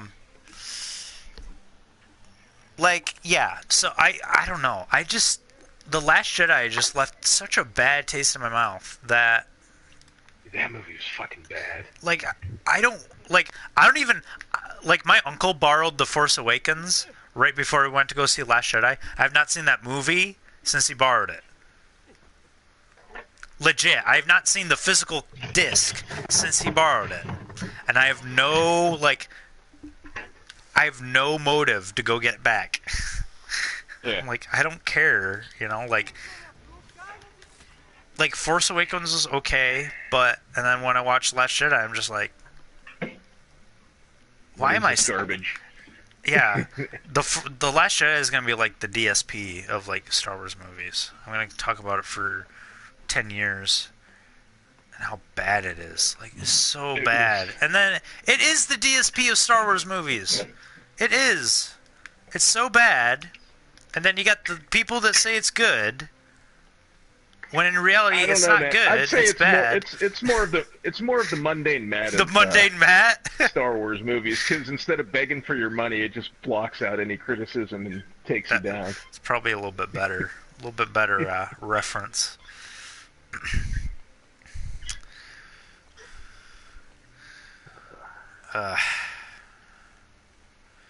So, what other movies? What do we got?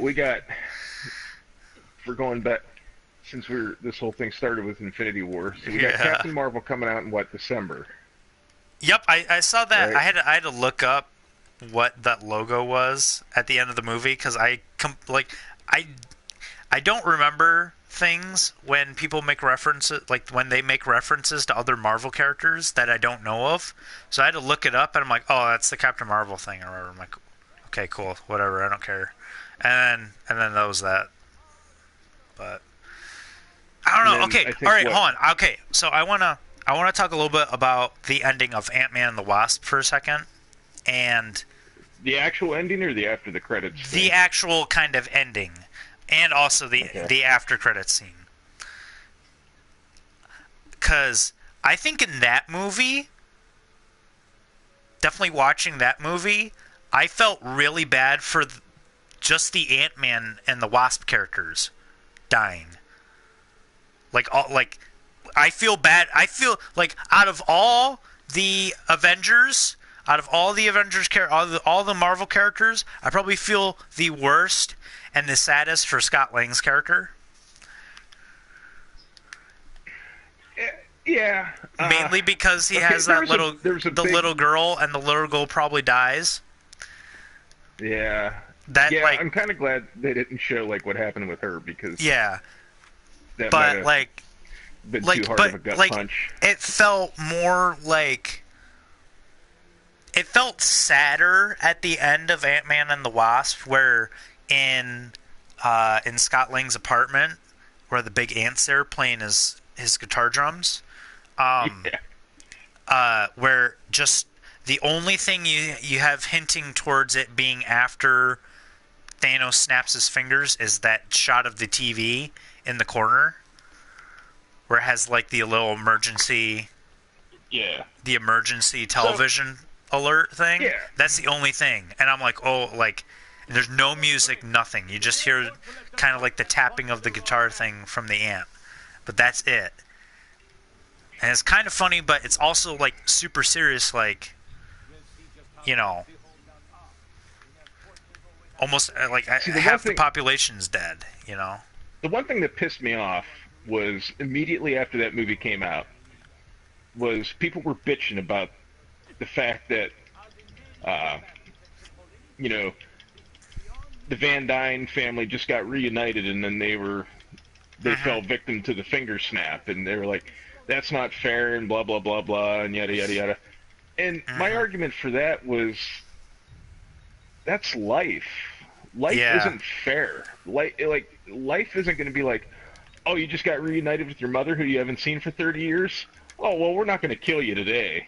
That's not how it works. And well, they didn't get killed that day. They probably got killed like maybe a couple days after.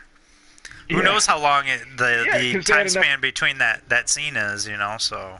Well, that's the other thing that kind of bugs me about the ending of the Ant-Man and the Wasp is like, how much time was there between the resolution with the chick that looked like a Destiny 2 hunter? What was her name? Ghost. And them fucking becoming dust in the wind. Like, you had enough time for what the hell is Evangeline Lilly's character's name? Hope. Hope. You had enough time for Hope and Scott to go out on a date, sort of, and shit like that. But like, was it days? Was it weeks? Like, yeah. I mean, I'm assuming like the resolution of the main plot of that movie must have happened. I'm going to assume somewhere around like the Scotland scene in Infinity War, if Natasha was still under the impression that he was on house arrest. Yeah. So I'm guessing a day or two tops. Yeah. But like the people that were complaining about that scene and how, like, you know, well, Marvel claimed that Ant-Man and the Wasp was supposed to be kind of fun and something to like lift our spirits after Infinity War, but then they have this downer of an ending. You don't need that after credit scene to enjoy the main part of that movie. Once those credits start rolling, you can shut that off and live blissfully that Janet and Hank and all them are together. Like, you don't need to watch that scene. That scene has no bearing on the main plot of that movie. Yeah, I said that scene shouldn't even be in the movie to begin with, like, at all. I don't think that scene should have been in the movie. I'm okay with it being in the movie.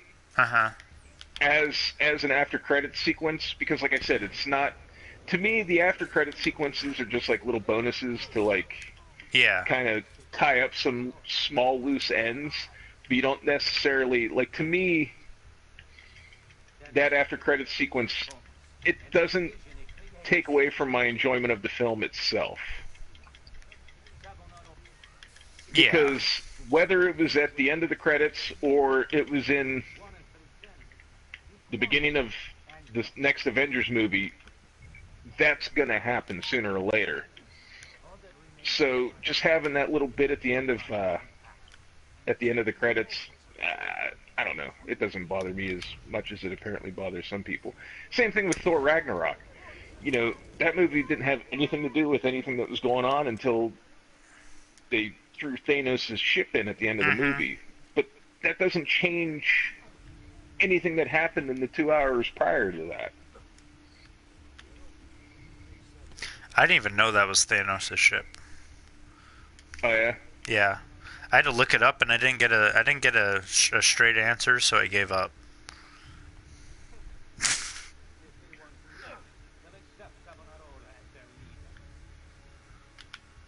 The only problem I had with Ant-Man and the Wasp was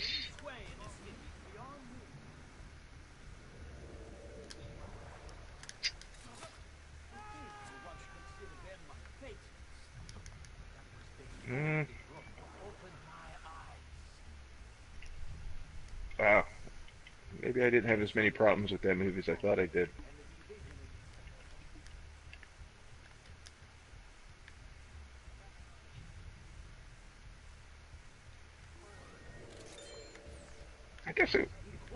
I guess I didn't really have too many issues with Ant-Man and the Wasp.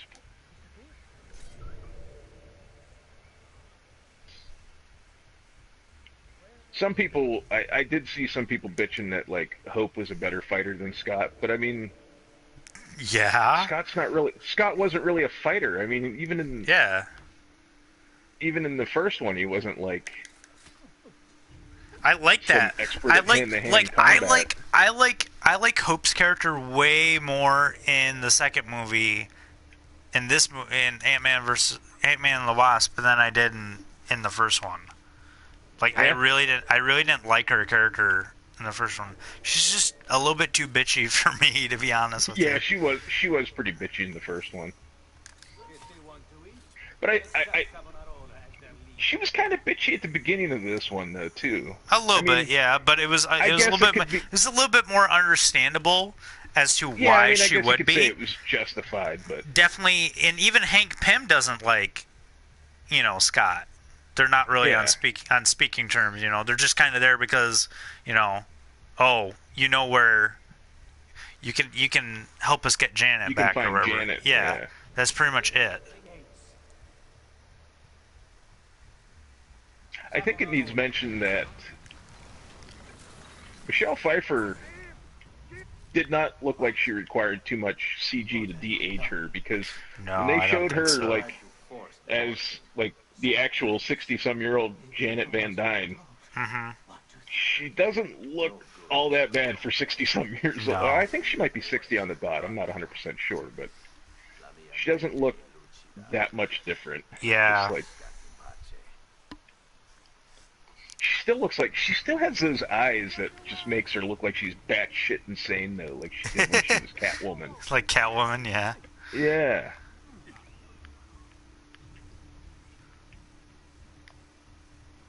And I'm glad they cast her, because apparently Michael Douglas originally wanted Catherine Zeta-Jones to play Janet. And oh, yeah? I don't know if that would have turned out so well. I don't know about that. I didn't even know she was in the movie until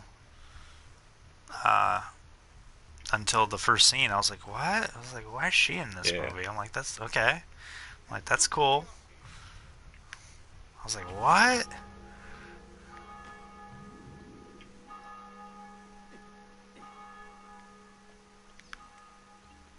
And I like the fact that it wasn't really the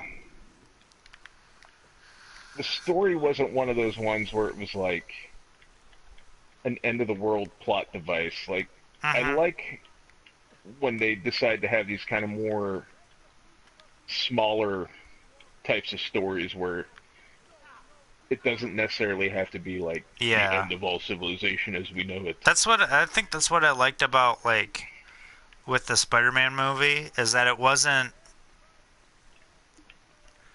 still a bad guy movie. Yeah. But he wasn't trying to destroy the world, Like, I think because I really think that while they're also, like, making these movies, they're also starting to learn that we can't have a world-ending event every single time. Every 5 minutes. Yeah, every 5 minutes. I mean, maybe with the Avengers movie, it's like, okay, it makes a little bit of sense, But, like... Yeah, because you got to have a reason for all them people to get together. With, like, definitely after watching Infinity War, Age of Ultron, like, I don't, like, would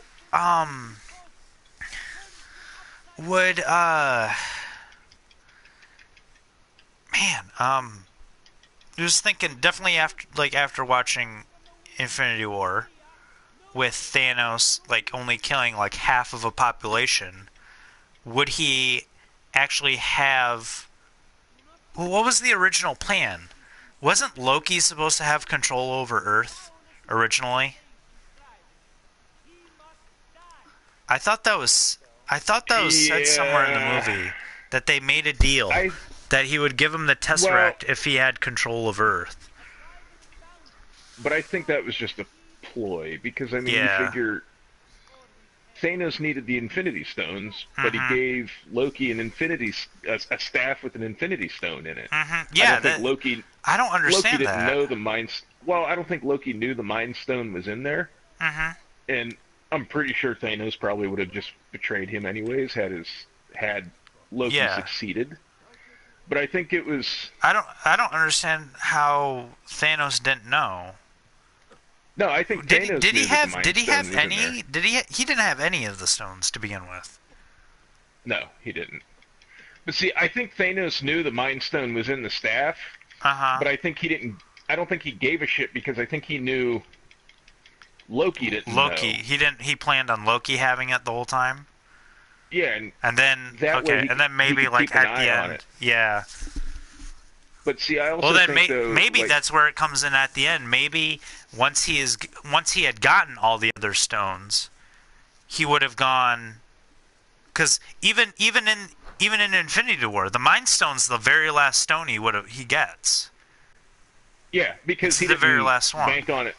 He didn't bank on Stark sticking it in the head of a. Probably, but you know, in Vision's head, I guess. But still, the thing too, I think that probably would have been the last stone he would have gotten. You know, anyways. Yeah, but I would think the whole thing with Loki, like having Loki invade Earth, is if Loki would have succeeded, it would have brought Thanos closer to his ultimate goal.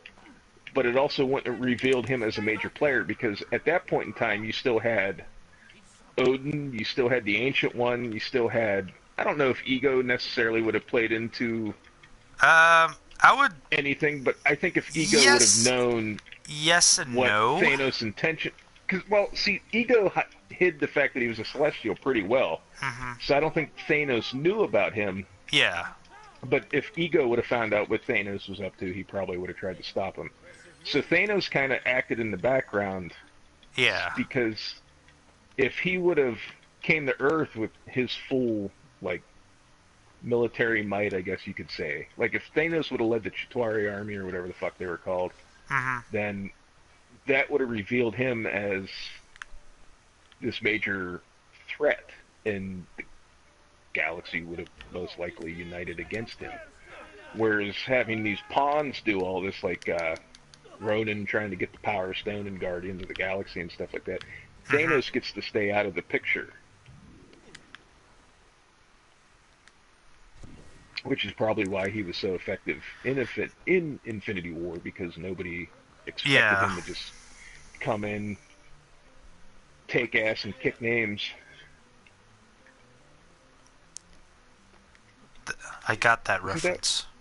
I was going to say, wait. When I was met with silence, I was like, shit, did she not say it that way? I understood that reference. What was that from? Avengers 1. Avengers 1, that's right. I didn't understand that reference. God damn it. It's been a while since I watched the first Avengers. I went back. I'd like to sit down and watch them all, but I don't have that kind of time. No, I went back and watched Ultron, the first one, Civil War, I think I watched. I liked Ultron, but I liked Ultron, but the issue I had was, like, I liked James Spader so much as Ultron, but it was the movie itself was kind of weak in some parts that, like, it just kind of fell flat in certain instances. Yeah. But, like, if like Ultron would have been played by anybody else, it wouldn't have worked, I don't think. Like,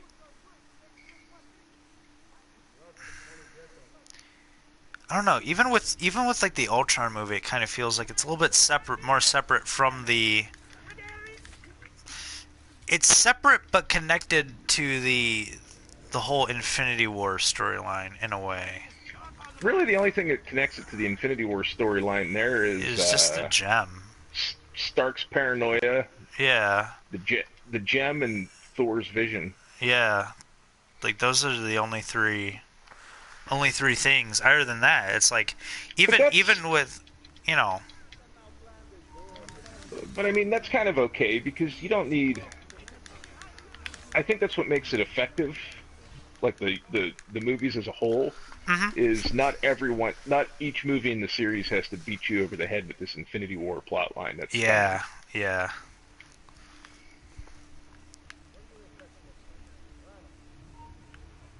Like it feels like a connected universe. And the fact that, like, one of the things I seen about Ragnarok that somebody said that I thought was it was something that I hadn't considered, was the fact that they've connected these movies so well that you can just have Bruce Banner show up in a Thor movie and everybody's like, hey, cool. Yeah.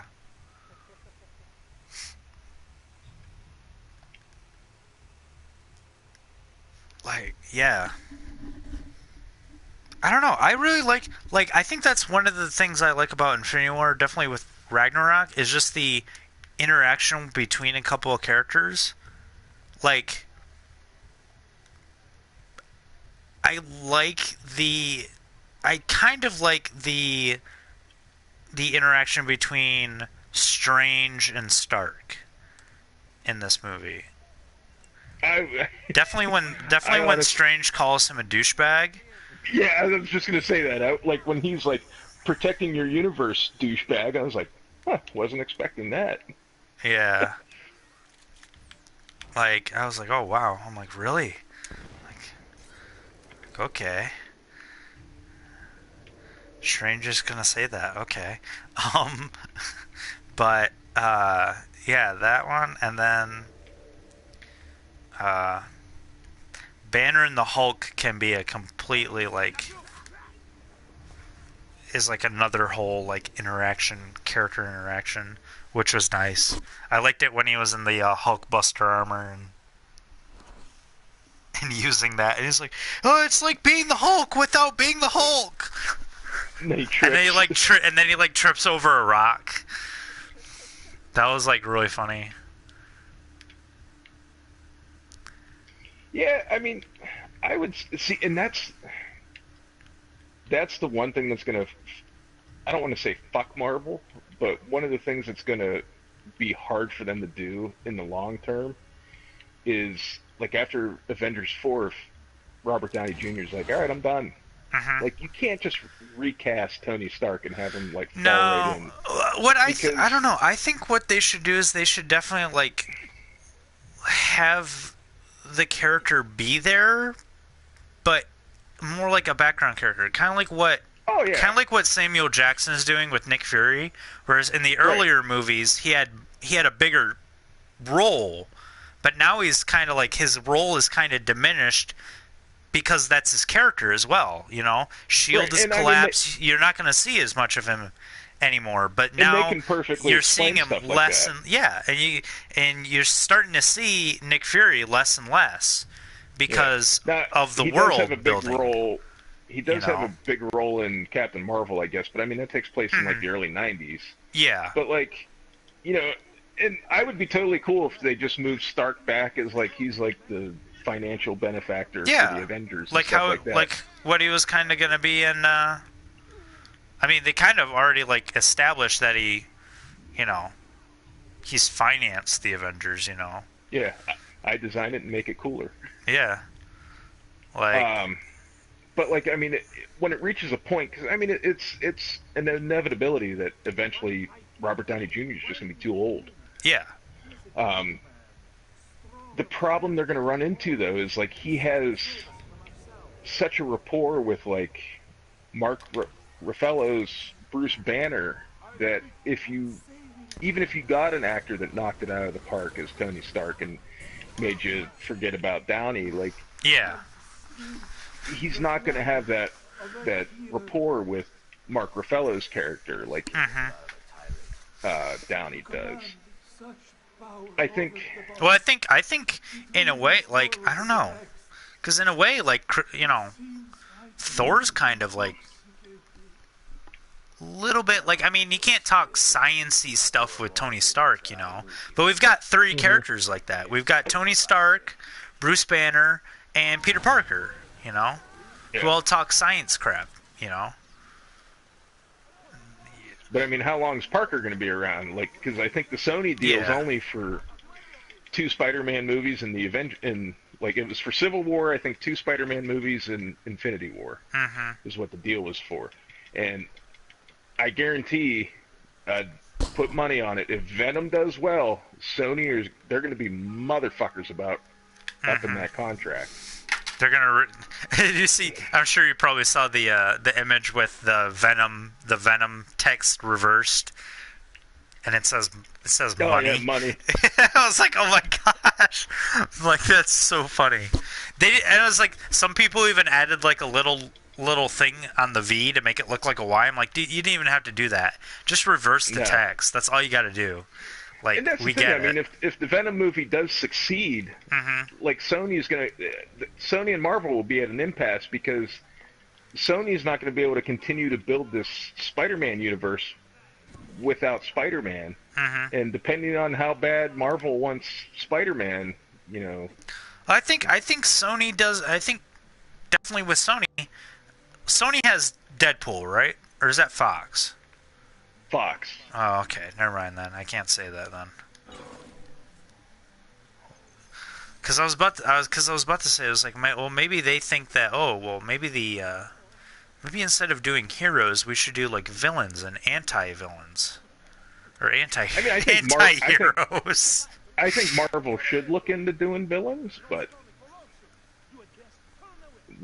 we'll see what they. Yeah, I mean, like. But, Like for me, I think like maybe if they did like how I was talking about the Thanos winning the Infinity War, like just I don't know if you could do like a full movie like that, but it would be interesting to see.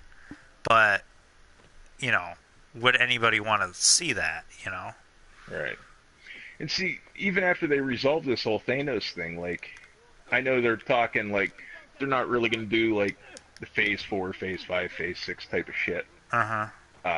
They basically said that the next like set of Marvel movies is going to be a lot of like if you want to call it Phase 4, it's going to be like the cosmic MCU, and Guardians 3 is going to be the catalyst for a lot of what happens in the next few years of Marvel movies. I mean, like definitely because like, if the how long do you go from here? How long? Well, how long is the Fox deal supposed to keep going on? Like until Disney has the. Disney, by the time that all the government agencies that have to review it, and all that shit, get done, it's probably going to be about a year. Because what I was thinking is that they could introduce the X-Men. Yeah. That they could reintroduce the X-Men. Or like maybe do some, like I mean I would really not like to see this, but maybe you could start introducing some of the other Marvel characters, maybe a new character, not really a new character, but a new actor to portray a science-y character to talk to Bruce Banner or something like that. If Robert Downey Jr. wants to stop being Tony Stark. If the deal goes through, if the FTC and the FCC and all that shit, if they approve this deal and let it go through, they'll be able to have those sciencey guys because they'll be able to introduce like Mr. Fantastic and shit like that. Yeah, but I know that's exactly who I was thinking could be in there. But I don't want to see the Fantastic Four though. I would rather just have Reed Richards be in the movie. I don't like. I mean, maybe at some point, he can become Mr. Fantastic, but like establish the characters as like, oh, we can have, so and so, and he's researching this, and Tony Stark will fund him or something like that. But like instead, like what I feel like what the MCU is doing is they're slowly integrating these characters with supernatural powers that they can't really call mutants right now, but it's heavily implied that they are mutants, or that they have like these special powers. Well, that was the whole deal with the Scarlet Witch and Quicksilver for Age of Ultron. They couldn't acknowledge the fact that Magneto was their father, and they couldn't call them mutants. Which I don't really mind, to be honest with you. I don't mind that it's not Magneto's, kids or whatever. Yeah, I'm not so partial to those characters. That would be too on the nose or whatever. Yeah, I would rather have them be like different characters, or whatever. But like at some point, like even with Janet's character in Ant-Man and the Wasp, she has mutated. Her DNA has changed. She says that in the movie. Yeah, she says that in the movie. She's a mutant.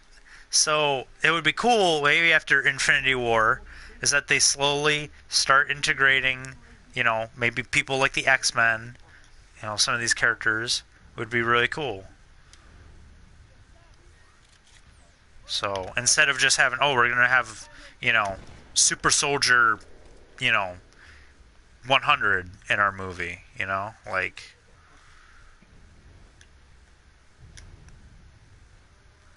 because we've got, because that's what everything is, that's the Hulk, that's Red Skull, that's, that's Captain America, we've got, another Super Soldier character. How about that recast that nobody really mentioned? The Red Skull. Red Skull. Was he a recast? Yeah, because that was not Hugo Weaving. Really? Yeah. I didn't even notice. Hugo Weaving's been I didn't. I forget the guy's name. But... I knew he was somewhere in the movie, but I didn't expect him to be there. Yeah, Hugo Weaving's been pretty vocal about it was an okay experience, but I have no desire to do it again. Mm-hmm.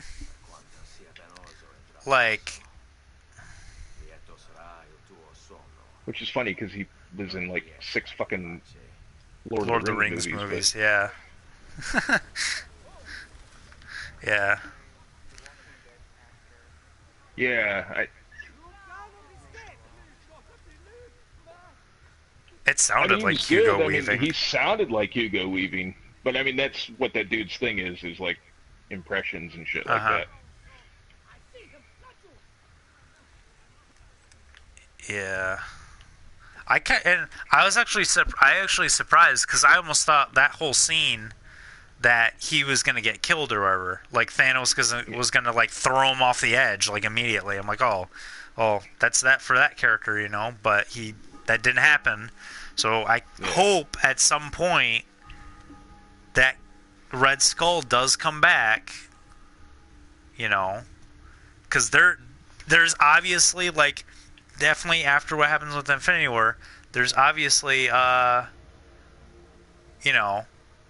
people that are loyal to Hydra still within the MCU, people in political power.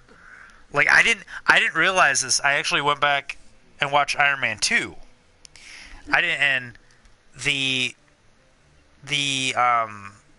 Senate scene, the hearing scene with Tony Stark walking in, and Justin Hammer in there. I didn't realize that politician that says "fuck you, Tony" was actually in Winter Soldier, I believe. Yeah, he was in Winter Soldier. He was in Winter Soldier. Yeah, and he was a Hydra agent. And I'm like, what? Yeah. I'm like, I completely forgot the character was in Iron Man 2. So that's really cool. So there's obviously people loyal to Hydra still, and so it would be cool to have Red Skull come back as a villain. What he would do, I don't know, but it would be cool. It would be cool because we really haven't had a big bad guy that that Captain America can face off with. we've had we've had Red Skull in the first movie, or whatever, but we've had Bucky, the Winter Soldier for like almost 2 movies. Yeah, but he wasn't really a bad guy. But in Civil War. but at the same time, he wasn't really a bad guy, So, but he's been a big focus, But like with this, cosmic, Yeah, with this cosmic shit that they're going towards with the next set of Marvel movies, though, is like, who do you make your villain? If this Fox deal goes through, I mean, I guess Galactus, but I mean, Galactus would be cool to see. Or do we even need like a big big setup like this one? Yeah. Yeah. I mean, like Galactus would be cool. But then it also downplays Thanos. Right. But I mean, also at the same time, like, which to be honest with you, I can kind of see, but then it becomes like it starts to cliche itself too at the same time. Yeah. Where we have the big like laser beam shooting in the sky. Then it starts to become, now we're getting repetitive. Now we're starting to, now we're building up another big bad guy that they have to fight. And it's just going to be just like Infinity War, so. But also, like, I don't know necessarily, like, if you put a character like Galactus in, I don't know if that necessarily downplays the threat that Thanos was. Because you could also look at it as like, well, with Thanos out of the way, these guys are like, okay, now it's our turn to fucking step in and try to accomplish something. I mean, Galactus would definitely be like even in Infinity War, even in the movie, Thanos can be hurt. Yeah. He's not invincible. He's, Well, that was like, something else too. Like with the whole thing with letting that battle play out the way that it did, is it lets Stark realize that Thanos isn't invincible. Yeah. Like most of his power comes from. I mean, yeah, he is super strong, but he's also like twice as big as almost every single one of those characters that he's fighting. Yeah. Like the only one out of the whole team who can actually like fight Thanos is the Hulk. Like physically fight him. But even then, like I said, that's fighting a Hulk that has been used to winning every single fight, for 2 years. So,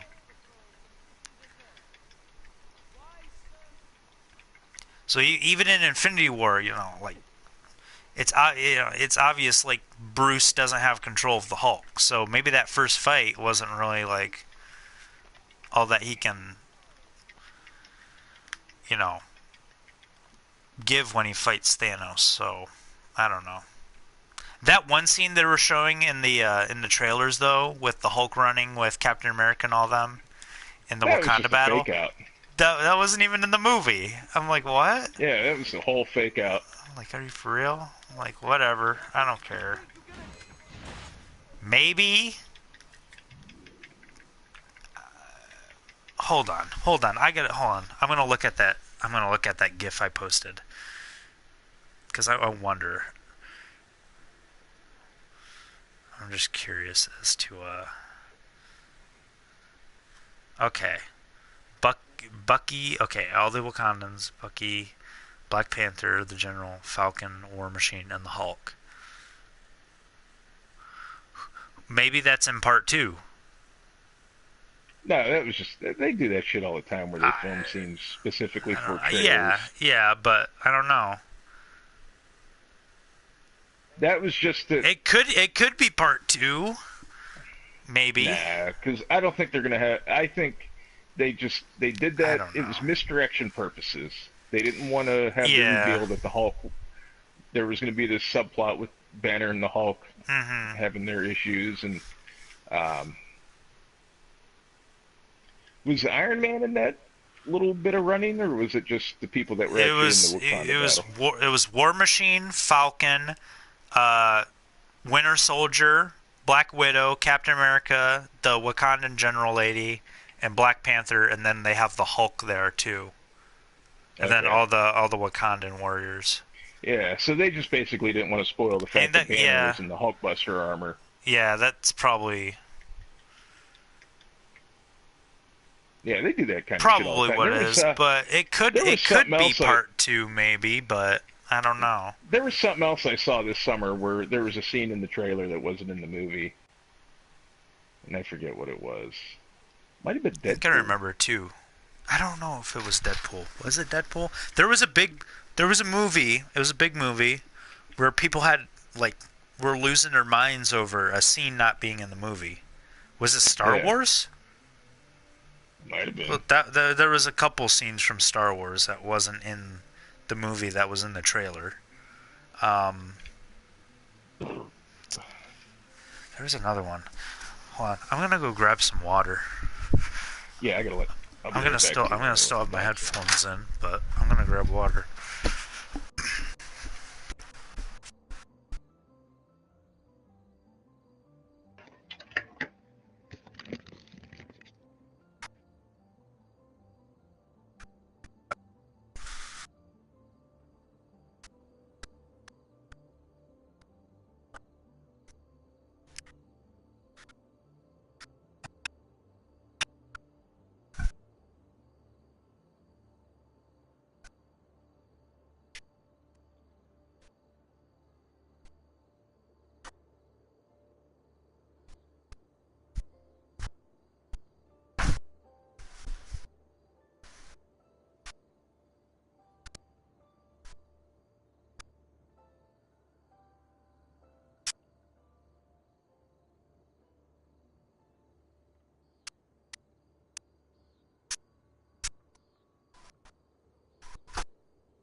Now I want to Google that. Things that were in trailers that were not in movies.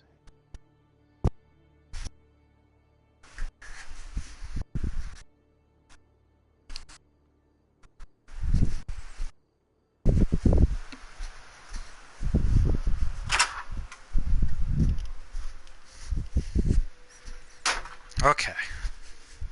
Oh, it was the Meg. That's what I was thinking of. There was this scene in the trailer for the Meg that wasn't in the movie. The Meg? Oh my god.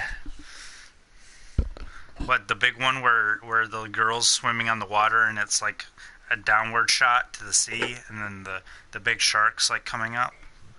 And it looks That super, wasn't it looks in there. super fake. Yeah, and there was a scene where like Statham's in like a tube or something and it's swimming by, and that wasn't in the movie either. I saw that trailer.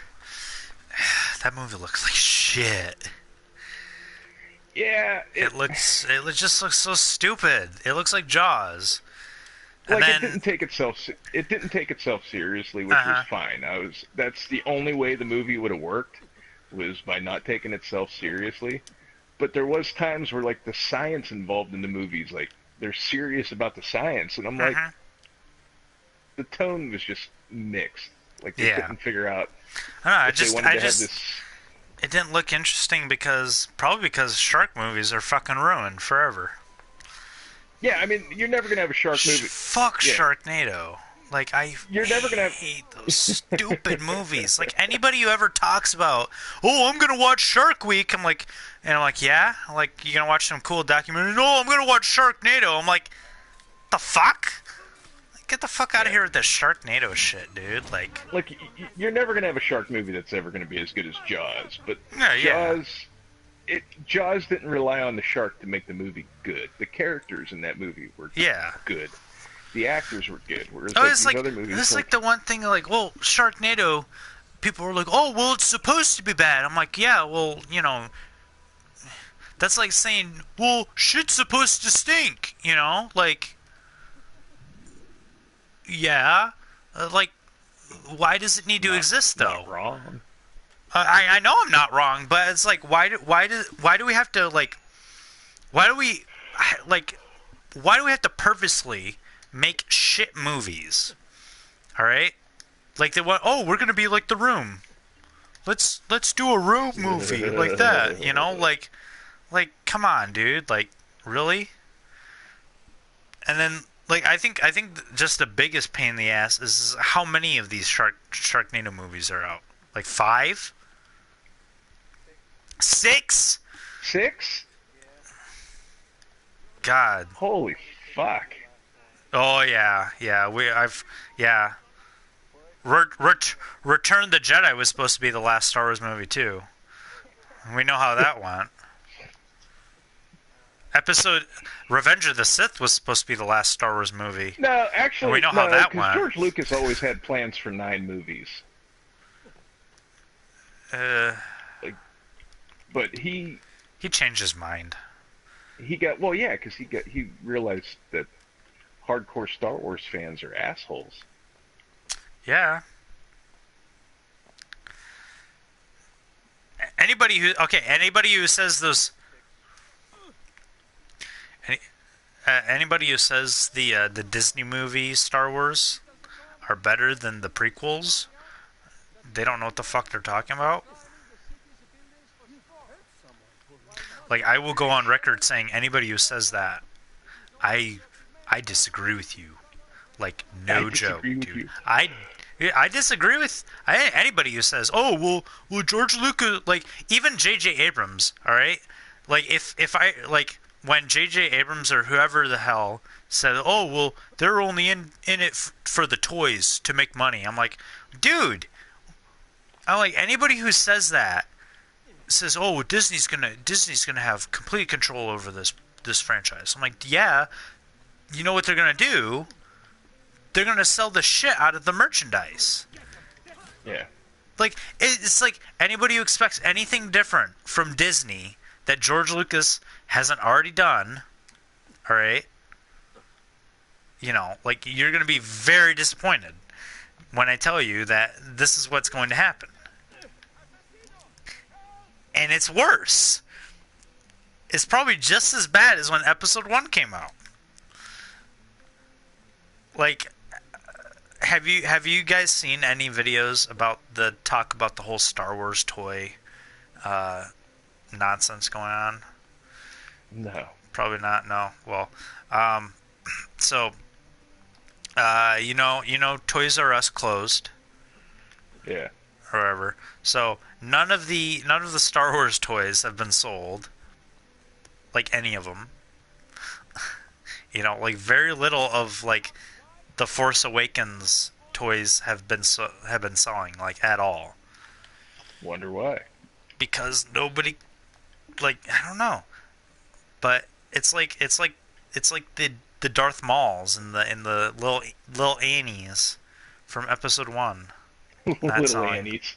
Little Annie, or like the Jar Jar Binks toys, or whatever, and the Jar Jar Binks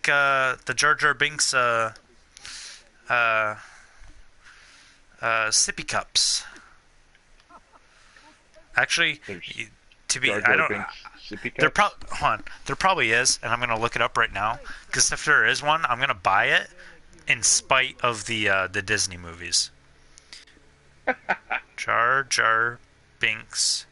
I spelled sippy wrong. Sippy cup. I hope. Yes, there's a cup. There's a plastic child's mug. There it is. I'm showing it on the stream right now. It looks awful.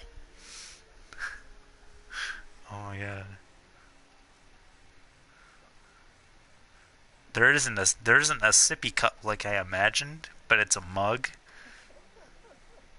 Oh. Dude, it looks awful. Oh no, here's one. 1999 Star Wars Episode 1 figure cup from Pizza Hut. Oh shit! Where he's got like his whole body and the straw pops up in the back.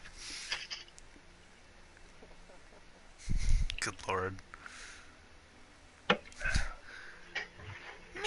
Like, dude, I like.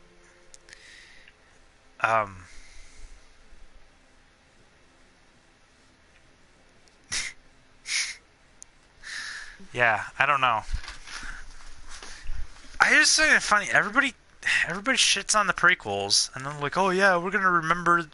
We're gonna have more memories from the sequel movies than the prequels. I'm like, guys, you're still talking about the prequels. I'm like, obviously you remember them. It may not be good. It may not be a good memory, all right? But you remember them. What was the best scene in The Last Jedi? The end credits. The end credits.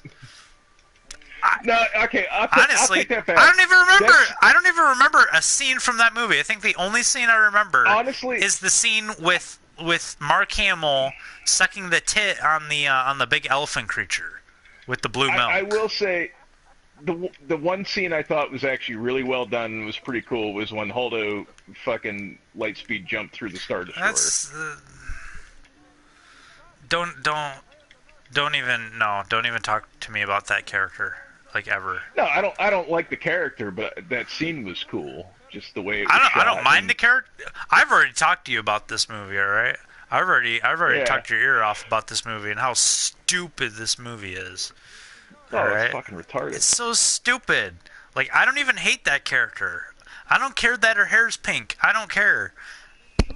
Just the logic of, like, the All right. The logic of the military command makes no sense. Well, yeah. What's the point of punishing your commander, of the best pilot in the rebellion, or not even the rebellion, the resistance, the best pilot in the resistance currently, all right, besides Rey, if you really want to count Rey, demoting him to like not commander or whatever, and then withholding every single like plan you actually have, like that. The strategy in that movie is really fucking dumb, just so stupid.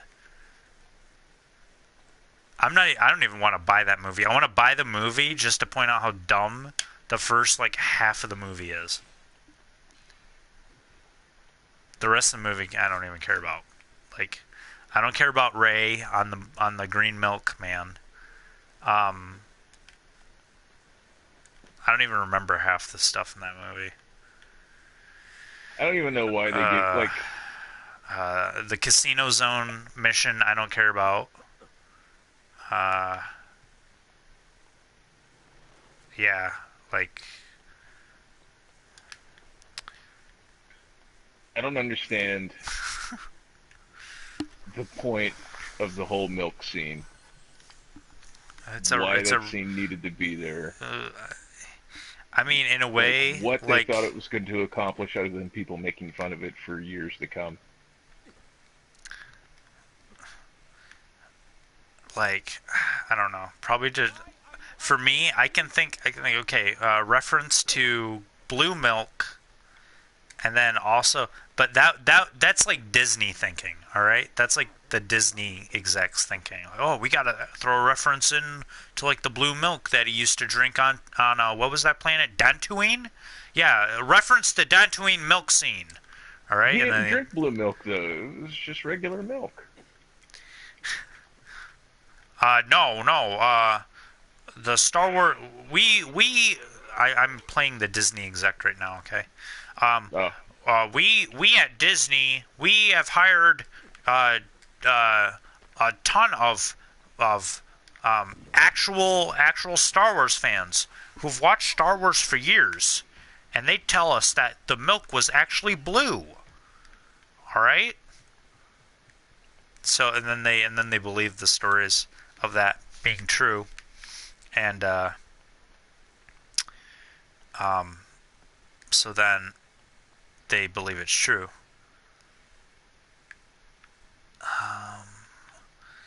So then they put it in there, but they're like, oh, we have to have a reference to the blue milk. But he's on a completely different planet. They might not have the same creatures they get the blue milk from.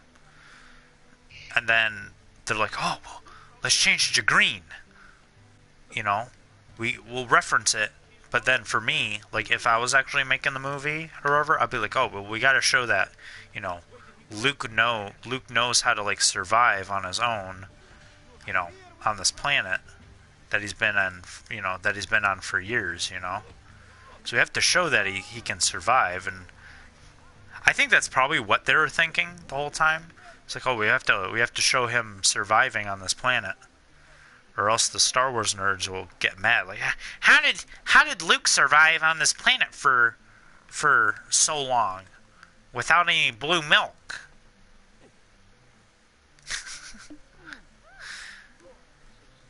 It's so stupid, but you know it's true. You know it to be true. In your heart, you know it. Yeah. Like, what other stupid scenes are in that movie? The casino zone. I don't even. The whole movie's fucking stupid.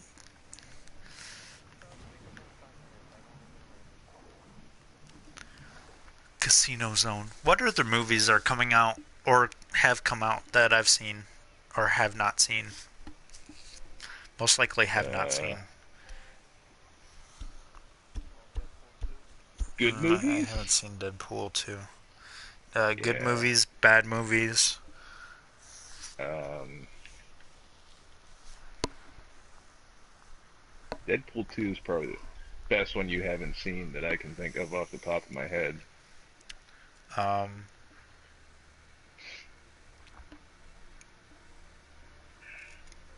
Shoot. What movie have I recently watched that isn't Avengers Infinity War?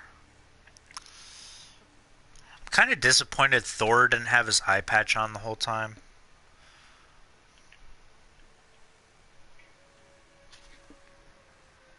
Yeah, that was kind of weird that they were just... He had it on for like Rocket, the first part of the movie, yeah. And then when he met up with Rocket gave him like an artificial eye. Yeah, he gave him the butt eyeball. Which is kind of like, I don't know, it's okay, but I'm like, well, it's kind of pointless, you know, cutting his eye out in Ragnarok, you know, just so he doesn't have to wear the eye patch. The eye patch is more of a symbol of how he's become more like Odin. You know? Yeah. Like... But he wouldn't have had good depth perception with just the one eye. It's a comic book movie. So he wouldn't have been able to throw his axe as well.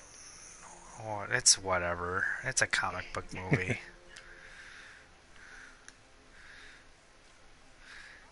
They don't do that in Metal Gear, okay? Yeah, it's Metal Gear, though. What makes sense in Metal Gear? Right. The CQC.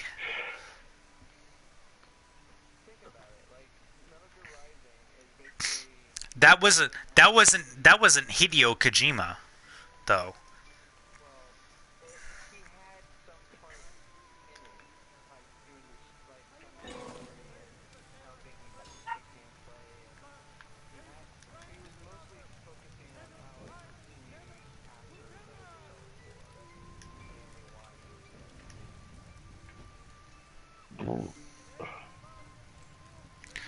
Are you trying to reference how he like somewhat predicted Make America Great Again?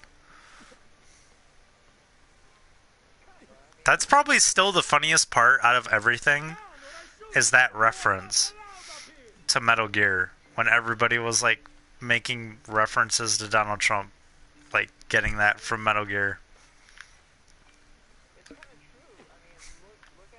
They'll make America great again!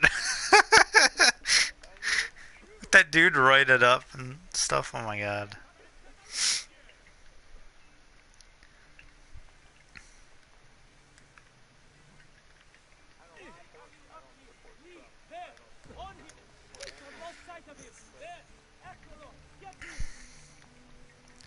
Memes are memes.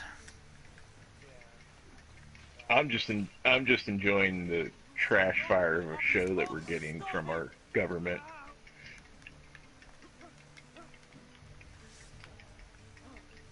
Memes are memes. Yeah.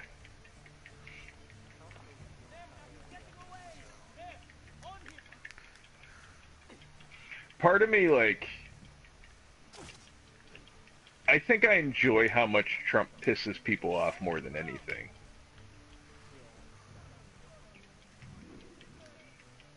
Like, I'm going to say, like, the first week or two after the election was probably one of the greatest shit storms I've ever seen on the internet. Oh, yeah. Like, I even got blocked by my own family members on Facebook because, like, some of them were, like, really fucking going off, and I'm like, are you gonna be that, like, I had a cousin that, like, blamed, like, the older generation, and this is why I can't respect my elders. I'm like, man, you're acting like a fucking asshole. And just like the fucking spurgouts that people had when he got elected, like the not my president and all that stupid shit. Like, Jesus fucking Christ, chill out.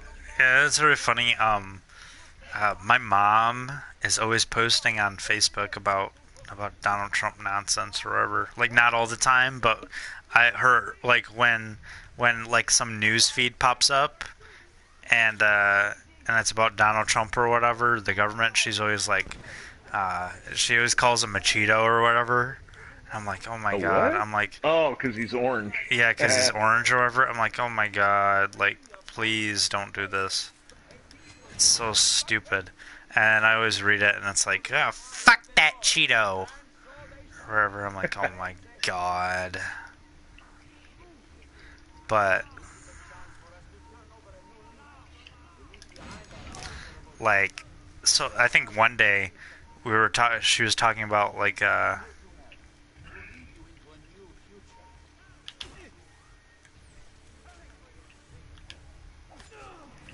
I died.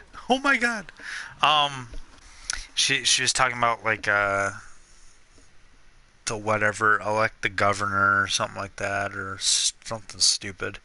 And and she's like, it's like, Zach, you needed to make sure you go out and vote or whatever. I'm like, I'm not gonna go do that, you know. She's like, well, you know how everybody's been saying, if you don't vote, you're pretty much being, like, silent or whatever. And I'm like, what? Or what do they usually say? What do they? I forget what they usually say. You know what George Carlin said? Yeah. Yeah, or like like silence is consent or something like that. I'm like, no. I'm like, I just know that doing something that hasn't worked for years and years and years doesn't work. Like, she's trying. I don't even remember what she was trying to say. It was, like, really dumb. George Carlin said that if you don't vote, then what? I forget exactly how he worded it. He's like, but he was like, people are gonna say that because I didn't vote, that I lose the right to bitch about the country. He's like, as far as I'm concerned, by not voting, I'm the one that didn't fuck up the country. Oh yeah.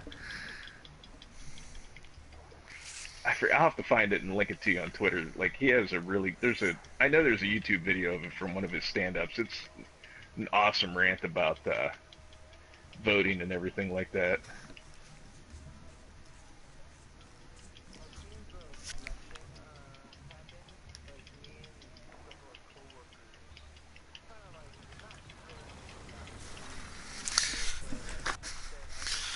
You wear a noble's clothes. How is it Savonarola charmed you? Wealth and power do not ensure contentment. I wanted even more. Now instead, you have nothing. Questo non è che un atto dovuto. Requiescat in pace.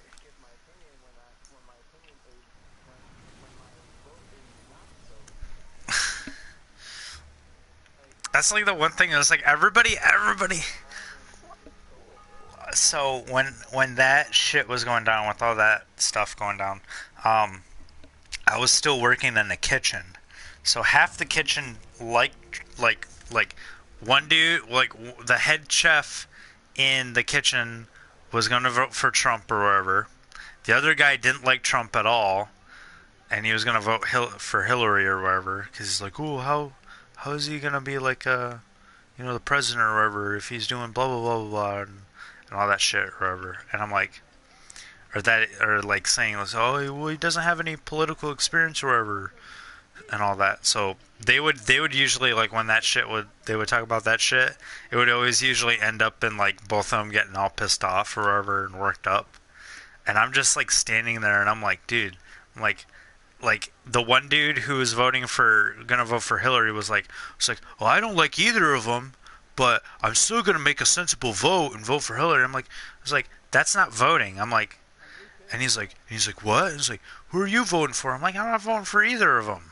Like, it's like if and what I tell people is, I'm like, it's like if you try to say, oh, well, I'm gonna pick the lesser of two evils, that's not really making a choice. Right. That's like saying, oh, I'm gonna vote for Stalin or Hitler. Like, what? Like, what the fuck are you talking about? Like, how the fuck are you gonna say, oh, well, I'm gonna vote for the lesser of two evils? Evil is evil. I'm gonna vote for one shitty politician over the other. Like, that's like, I think that's like where, like, South Park really did it well, where they called one like a douchebag and a turd sandwich or something like that.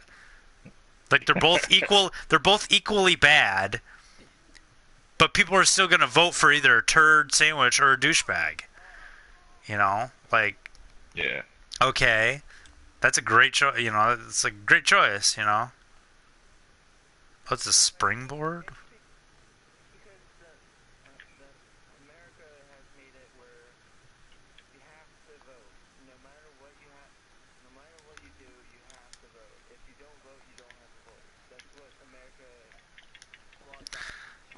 It's really fun. It's really funny because I've never heard anybody say that until now. Now voting all of a sudden has started to be, like, very important.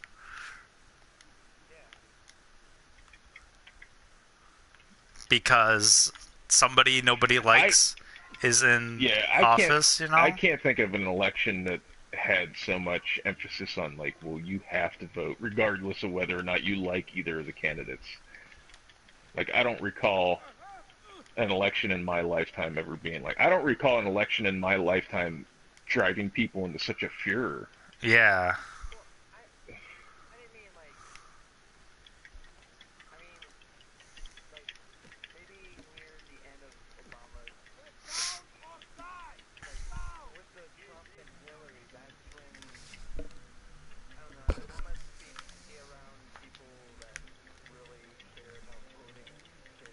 Well, no, like, I had, like, even in high... Well, it's like, I think even when Obama won, it was like a really big deal. But yeah, that's because it was, you know? I mean, and even, like, for his second term, like, there was a lot of people and I don't know what part of PA you're from, but, like, the part that I'm in, there was a lot of Mitt Romney supporters. But even they weren't, like, throwing hissy fits like these Hillary Clinton people were. Yeah.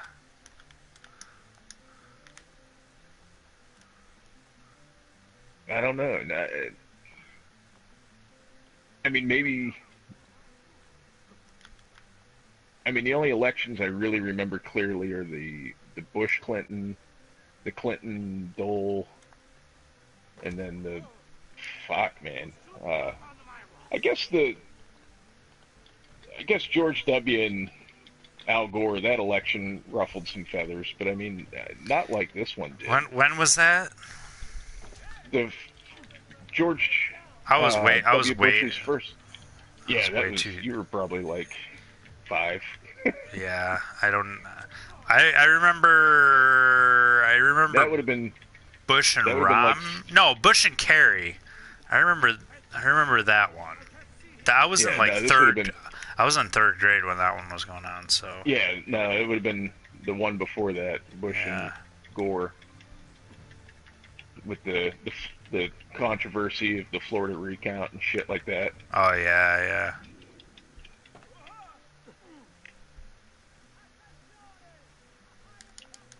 That's the only one that I can think of that had any bit of controversy surrounding it. And like I said, I mean, it didn't have people whipped up into a frenzy like this one did. But I mean, you didn't have the reach. You didn't have the internet back then. really. Yeah, I mean, well, you had the internet, but I mean, you didn't have like social media and shit like that. Mm-hmm.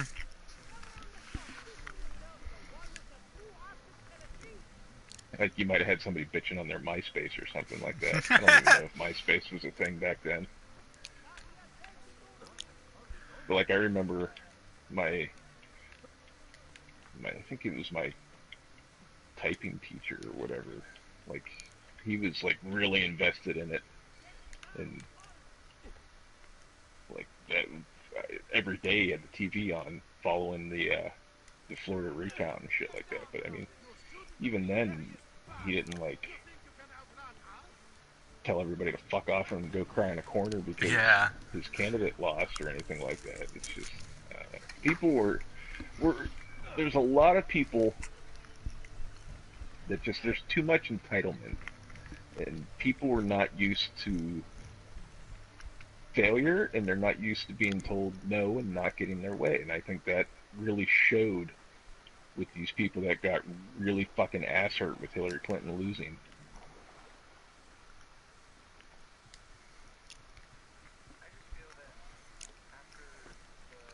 She was supposed to win. She's a woman. It was rigged in her favor, and she still lost.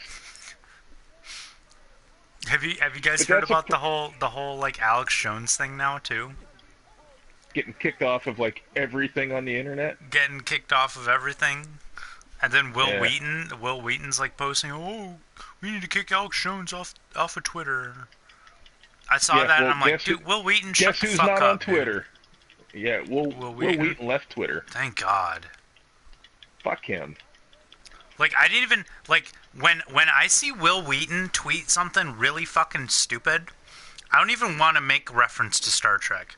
I don't want to give him the satisfaction that he was in Star Trek, because I don't care if it annoys you. Oh, well, I've heard "Shut Up, Wesley," 1,000 times. Like, I don't care. I'm not giving you the satisfaction to acknowledge your existence in Star Trek. I don't care about your character. He blocked me on Twitter because when he was compiling some kind of, like, he was trying to do some kind of block bot thing, like fucking, like Steve Randy Shives. the Whale Harper. And I was like, wow, Will Wheaton's trending, and it's because of a block bot. He got more popular, or he got talked about more because of this than he ever did for his career, and he blocked me because of that. Like, it's not my fault everybody hates you. Like, dude, you're only popular from like a minor character, like a sub character from Star Trek. Yeah. You weren't even he wasn't even in that show like more than half of the show in its runtime. And like what cracks me up about all these actors and shit like that are like trying to like fucking browbeat people into voting Democrat and all this other shit and telling us what's wrong with our country. It's like, you motherfuckers are not typical of the type of people that live in this country. Yeah. You are, like, and I don't even really want to go into an SJW thing, but, like, these motherfuckers are the epitome of the white privilege that they bitch about. Mm-hmm.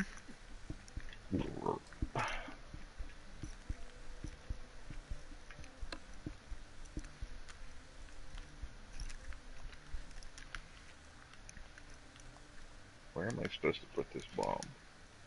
Are you playing Destiny 2? Fuck no. Fuck that game. Playing Darksiders 2.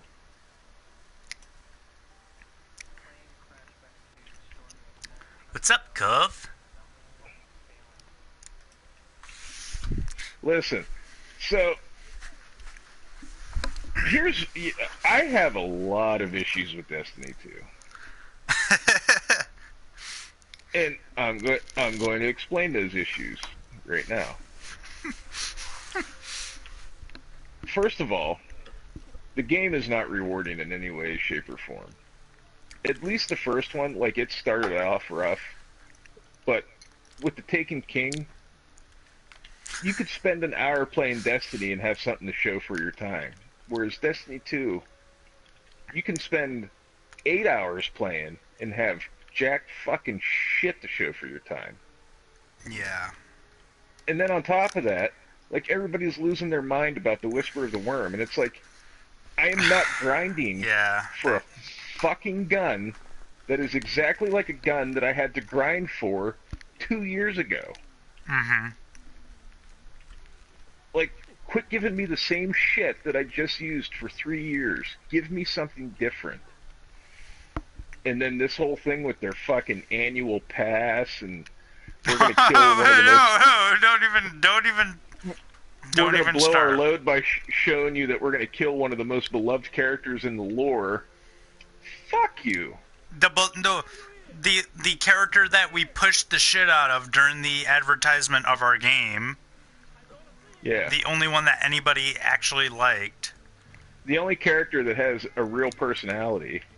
Besides Ikora. Yeah, but I mean, she hardly gets used in the story. Way more than Zavala, and we all know who deserves to die. Yeah, but who's going to give a fuck? Like, if they kill Zavala, like, nobody's going to want to kill the Queen's brother for that. They're just going to be like, hey, good job, dude. That is true. But, I mean, I don't know. Like, at some point through the course of, like, in this whole thing with, like, well, we're going to redo the weapon system. You can have 3 shotguns now. Like, that's fucking stupid. And that's just going to make PvP even more aggravating than it already is. Oh, yeah. It's going to... They're not doing that, Art. They're not doing that. Yes, they are. You can equip any weapon in any weapon slot. That's so dumb. With the patch that's coming with the Forsaken or whatever the fuck. So, I mean, it's just... If people still enjoy that game, more power to them. But at some point, that game... Bungie and I reached a point where their idea of what Destiny should be is not what my idea of what Destiny should be. Nope. It'll be even worse. Nope. I'm not gonna wait until Destiny 3 comes out.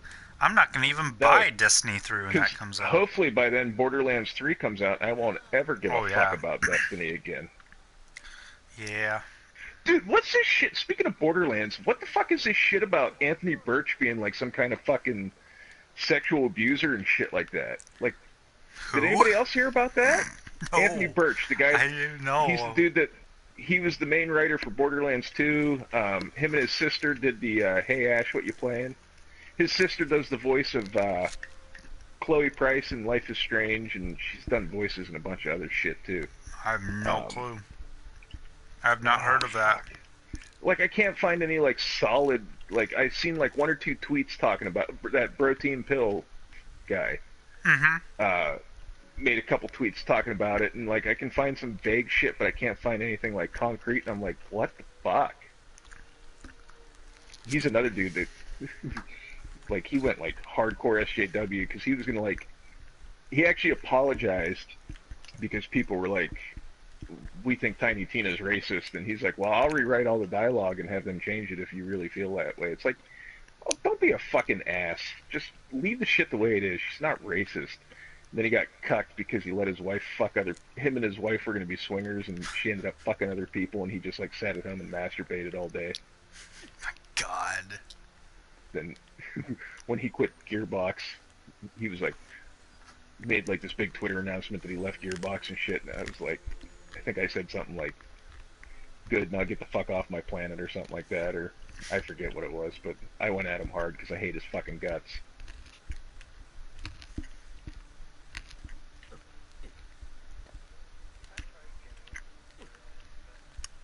Oh, I love. I fell The in love point with the for first me, one. I like it. I like it's definitely way more rewarding than Destiny. I don't Fuck care. yeah. I don't care too much about the world.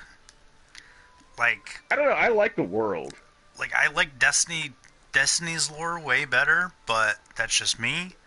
But I think the game is a bit too random in some places, which is okay, No. but when I want to have a good gun, I, you know, I said it makes sense that you want to, you don't want to have too OP of weapons, but I wish there was maybe a little bit of like crafting involved in the game where I can actually build a gun, you know? No, there was for a while till they patched it out, and you needed a third-party Mm-hmm.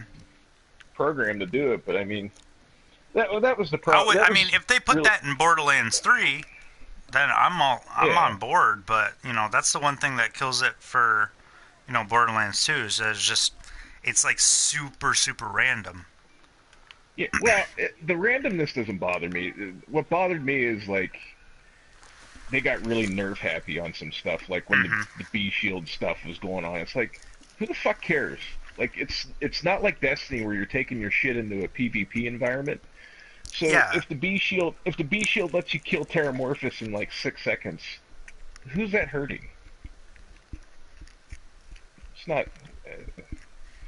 And like the community can be kind of snobby about certain shit sometimes. Like the community can be pretty snobby about like the B shield stuff and like the OP levels and stuff like that. But I mean, for the most part though, those fucking games, especially the first one, man, I love that first game. And even the second one, I know I had like 200 hours on the PlayStation, and I guarantee I got 200 But yeah, hours on I mean Steam. the second one's really fun. Yeah. You know. They fucking blew their. I don't know what the fuck they did with the pre-sequel, but like it had the best writing as far as a story, but it had the worst like replayability out of all of them.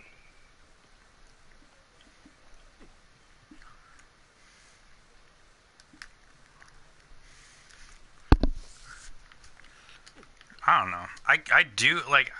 I can't lie by I can't. I can't lie by saying I don't want to see Borderlands 3, because like after watching the stuff from the Tales from the Borderlands thing, that I definitely want Tales from to. the Borderlands was so good.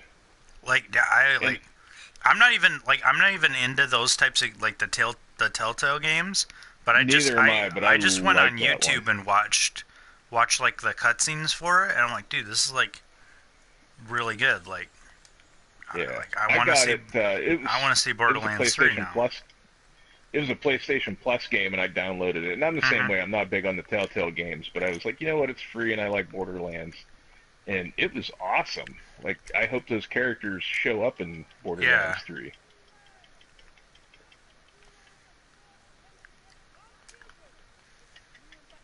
Isn't Krieg one of like the optional characters you can choose? I know Zero is.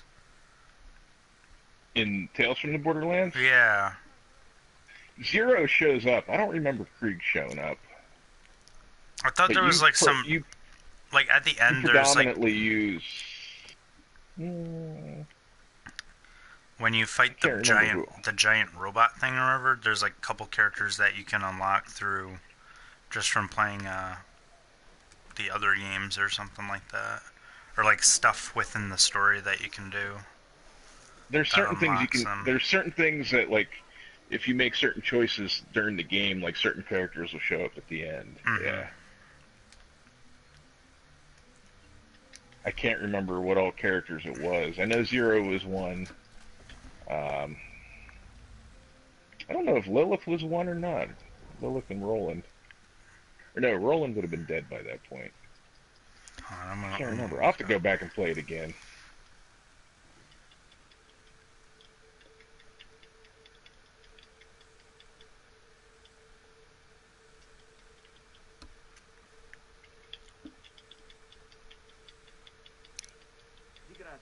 Stay away from the artwork on the walls.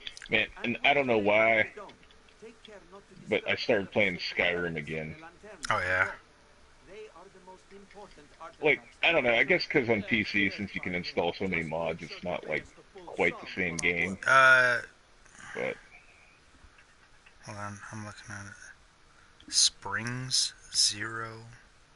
Oh, Janie Springs. She was in the pre-sequel.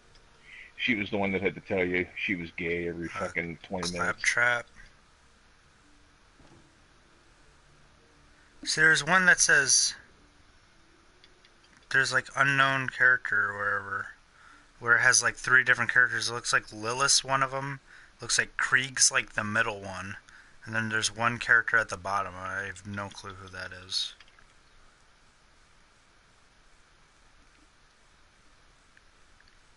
Hold on, I wonder if it says.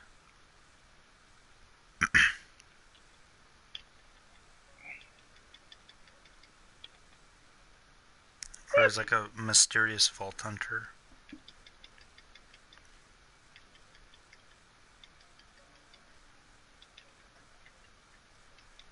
Or whatever, I don't know.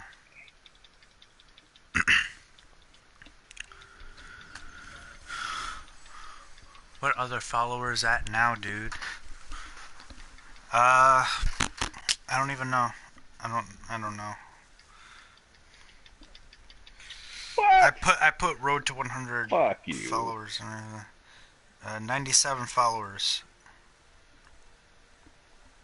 97 followers. We're 3 followers away from 100.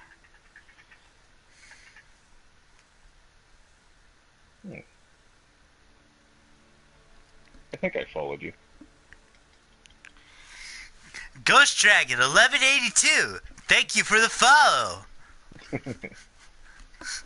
I check on my phone, but I can't remember my fucking Twitch password, and my computer's in the other Let me room. check my email. It'll pop up on my email. Yeah, you followed me. So Thank you see, for I the brought you follow. within those I 3 appreciate follows. that. Sponsored stream when? Probably never. I'm just not into that stuff. Nah. Maybe if it was like maybe a free copy of NHL 19, then yeah, but that's probably it.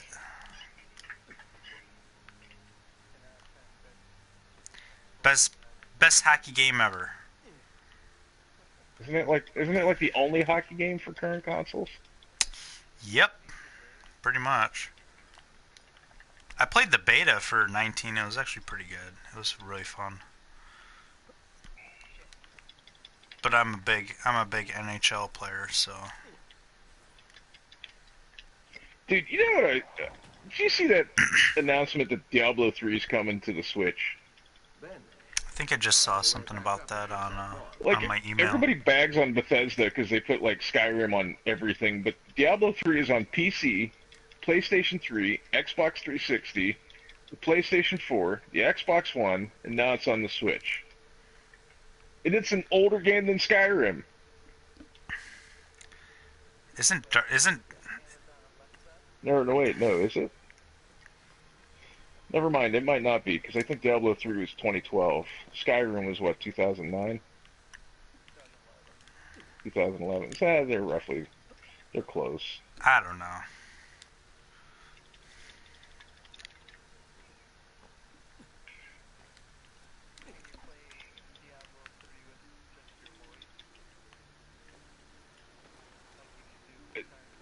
I saw some paralyzed guy play it with his mouth. He had like some kind of weird Alexa thing. Weird system. No, this was years ago. Like he had some kind of weird like thing. What the fuck? This is the gayest fucking shit ever. What are you playing? Like Darksiders 2. Oh, okay. He had like some kind of weird like thing where like like put it in his mouth and he could like use his tongue to fucking like. That's weird. I don't know. It was weird. Like he could play a bunch of different games though with it. I'd never seen anything like it. I mean, Jason Becker composed music by having people watch his eye movements when his ALS got to the point where he couldn't move at all. So I mean, I guess there's all kinds of alternatives if you're determined enough to do something. Yeah.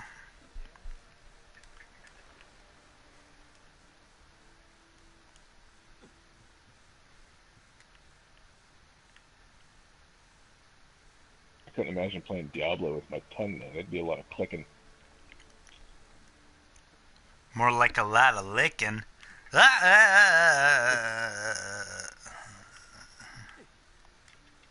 Wow.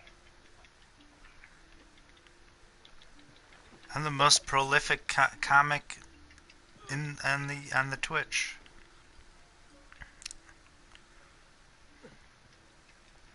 Assassin's Creed. Whoops. Which one you playing? 2. I'm playing 2 right now. Yeah. That was my favorite. It's They fucked it up in the remaster though. Would they fuck up? A couple of the buildings are still shit. Your PC can't handle. Your PC can't handle Assassin's Creed 2. This isn't my PC. This is the PS4. No, I know that, but like, why are you playing it on PS4? Like, your computer can't run it? The computer I have right now can't. The one I'm building, I haven't even finished building yet. No, yeah, my dude, the PC I got right now is shit. Oh, I was gonna say, I feel like I want to say Assassin's Creed 2 had pretty. I mean, when I played it, I could play it on the Mac just fine. But this one. Fuck games on a Mac. Oh my god. I did. That's like. It runs better than the computer I have right now, or it did run better until I broke it. Do what you gotta do. But.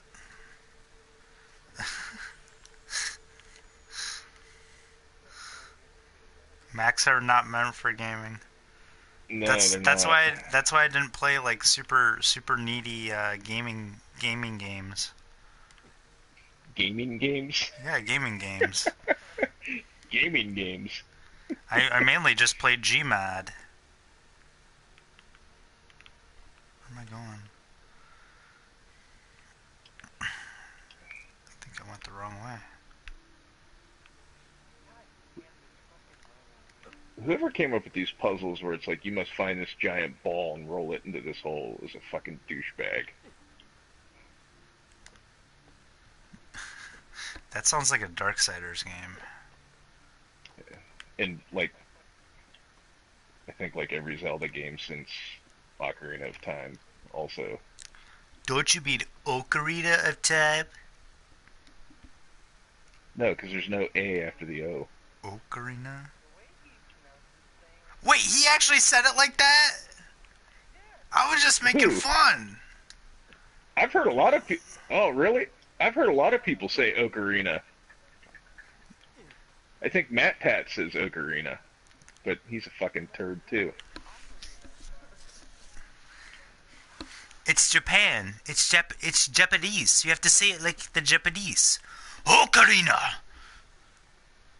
Ocarina time. Donate to my Patreon so I can play Ocarina of Time.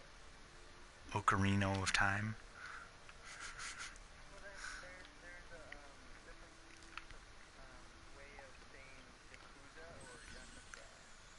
I've always heard it pronounced Yakuza. There's like two different ways of saying like Deus Ex. You can say it Deus Ex, or you can say Deus Ex. I've never heard Deus Ex, but Deus Ex. Deus Ex. It sounds like some foreigner. Deus Ex. My God. Hey, pretty lady, Deus Ex. Good Lord. You know, I've never played a Yakuza game.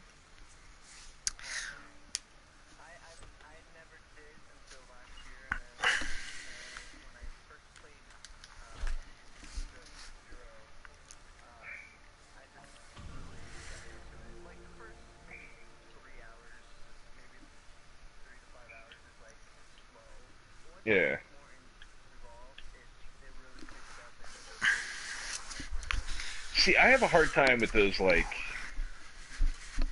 I don't know, like those open world games that like that, like that and GTA and shit like that. It's not that I don't like them. It's just that, like, after a certain point, I'm just like, I get bored with it. Whereas like something like Saints Row, I can play forever because you can just do like the stupidest fucking shit in it. Like, I don't feel like doing this mission. I'm gonna run around and beat people with a purple dildo.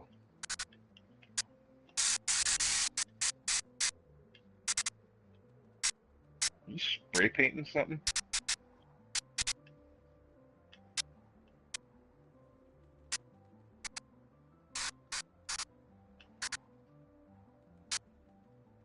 Eagle.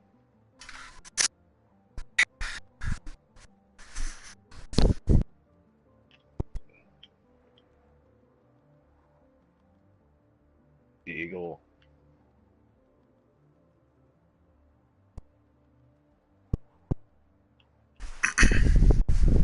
Yeah, I want a remaster, and I would not be opposed to them like redoing some of the voice acting. For what game? Saints Row 2. Oh. Like I'd be cool like if they replaced one of the female voices with Laura Bailey or something like that. I'd be fine with that. If they make the game look like Saints Row 4, I'd be pretty happy. Yeah, I mean Saints Row 4. Listen, like Saints Row 4, I have a weird They make it play like Saints Row 4. If they make it play like more like Saints Row 3, then I'd probably be a little bit happier with that game. Because Yeah. I'm not a big fan of Saints Row 2. Why? Because it plays too much like GTA. Really? Yeah, it just feels too much like GTA to me. See, I didn't get that vibe from it. I mean, it's not as goofy as From Saints Row 2? but I didn't get the GTA vibe from 2. Really? Probably because I don't drive around in the sewage truck and spray shit all over people in GTA, but... Yeah. I fly around in a hover car. Goddamn gay. Yeah, you do, you fucking dickhead. They added a hover bike now. Oh boy. Can you shoot missiles from it too? Probably. Yeah.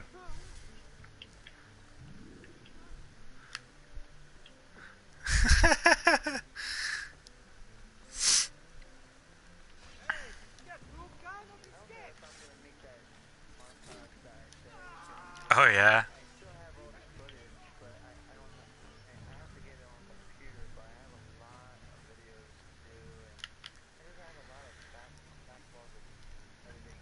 Don't worry, we'll catch you. Dude, I've been wanting to do some videos for a while now, and every time I sit down and I'm like, alright, today's the day. Like the dog will bark or something fucking retarded, and it's like,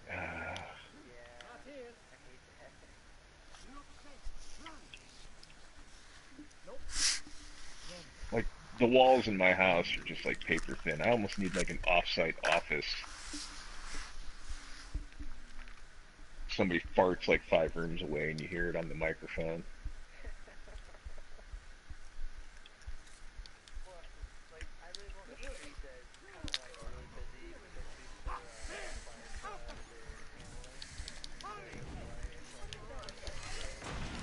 Ew.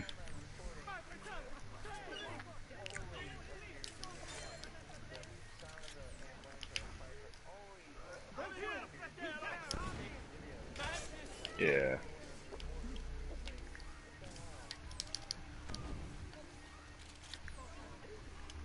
I've been fairly lucky with that because I usually live in like pretty suburban areas because I hate living in the city. But yeah, that would suck. My favorite, like the one house I lived in, like I was working midnights, and if I wasn't tired for a while there, like I had this like unrealistic goal that I was going to upload a video every day for like a year straight. But then I was like, my sleep pattern was so fucked up. I'm like, I can't do this. I think I made it like 11 months, and then I just gave up. But my neighbor, I swear to God, he knew like the minute I plugged in the microphone, he'd start cutting grass and shit like that. It's like, what the fuck?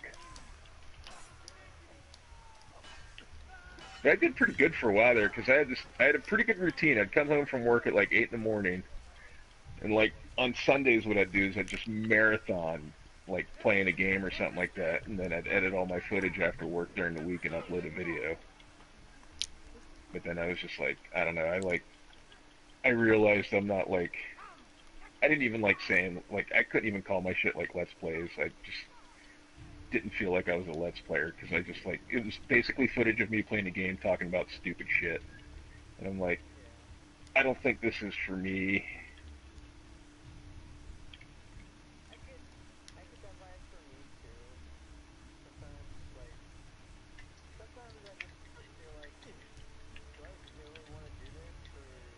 Yeah. Like, my what's that? Oh, I was gonna say, like, my problem was, like, I think I was doing Skyrim or something like that, like a heavily modded playthrough of Skyrim, and I'm, like, talking about, like, going to see Jurassic World, and I'm like, nobody's gonna watch somebody play Skyrim and listen to them talk about Jurassic World. I should just make videos talking about the shit that I'm actually interested in instead of trying to shoehorn it into, like, what I'm doing in a game.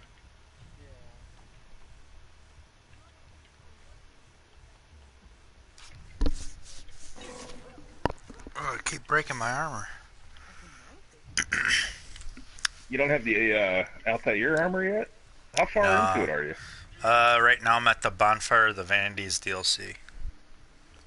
You should have the Altair armor by now. Yeah, but you should be able to. You should have all the teams unlocked. Yeah, but I'm lazy. I'm kind of bored of playing with the armor of Altair for the third time in a row during this playthrough. Every other time I played through this game, I would do that, but yeah, you know, I don't want to do that. They actually added a weapons, I think, into the remaster, I believe. Yeah. Maybe they're just like the Uplay packs or something, but I don't remember some of the weapons being Uplay packs in the game. There was a sword of Altair, and I know there was extra like throwing knife pouches and shit like that. Yeah, that like the sword of Altair comes with the armor, doesn't it? No, the sword I think was a Uplay thing. Really? Yeah. Well, let me check.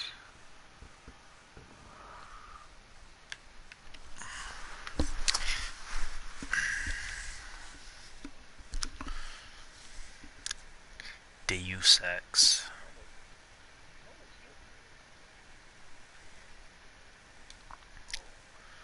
We'll see.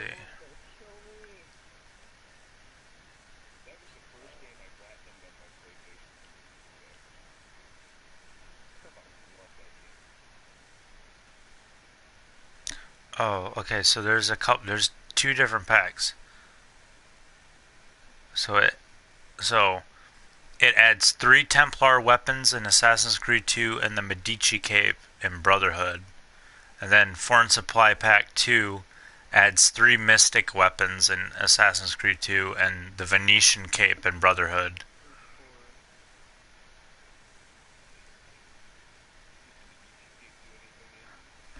I would assume not. I think it's probably just a cosmetic.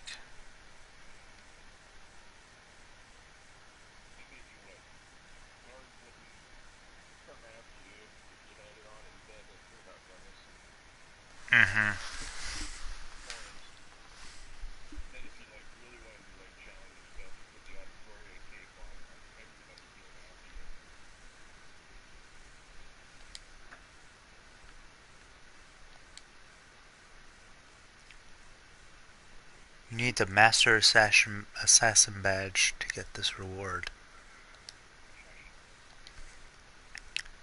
Unlocks the Arsenale in Assassin's Creed 2, the Trajan's Market in Brotherhood, and Vlad's Prison in Revelations. I don't know. They've added a bunch more stuff.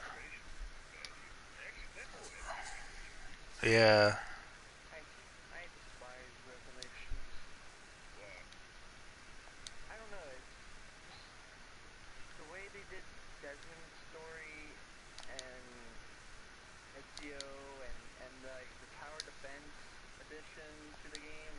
I don't know. They try to add too much, and I think it just ruined the experience. I know they wanted to change it up a little bit and add new things, but it just didn't work out in the end.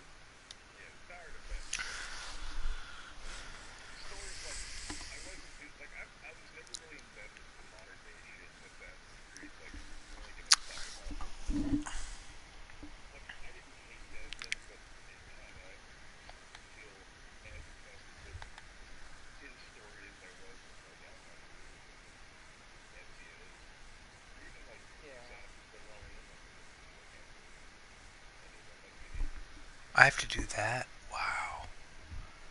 Reach 9,000 Club XP through any Assassin's Creed games. Okay.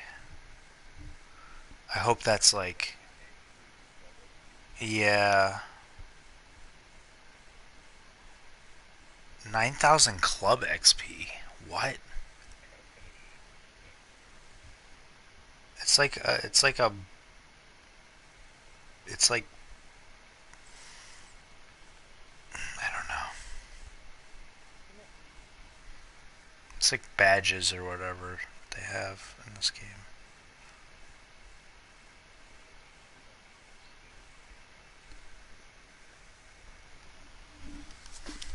What other, No, I don't want to exit. How do I change the game? My games. Division. I probably unlocked everything for Division. Asher outfit.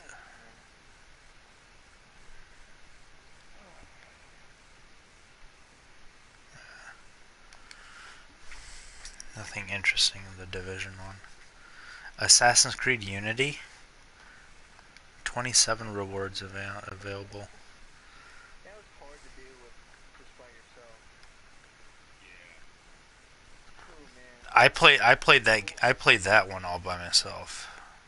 I want to play it with other people, but PS4.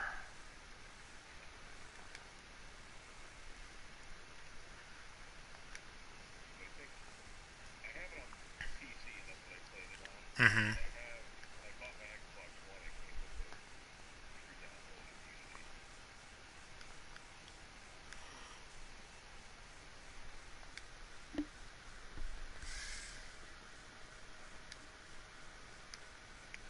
wonder if they still have servers up for Unity. I don't know. You would you would hope. If I you think buy it and then you don't have the thing for it.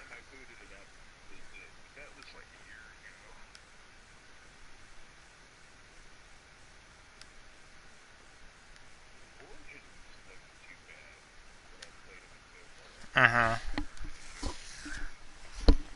Yeah, I have not really touched an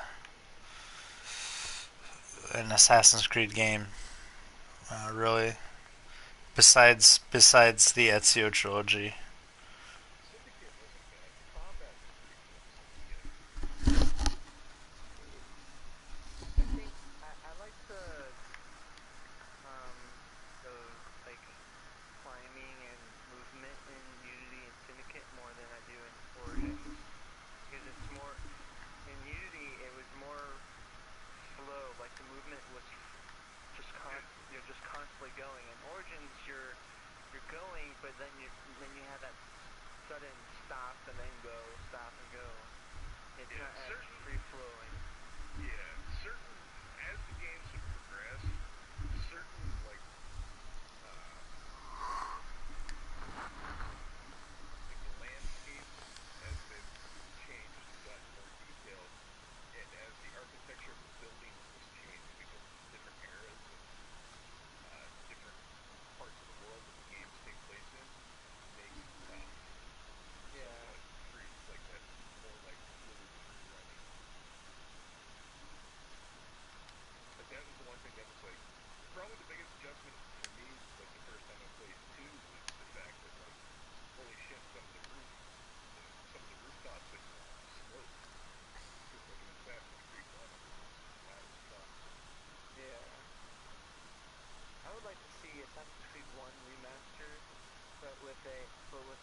overall, like overall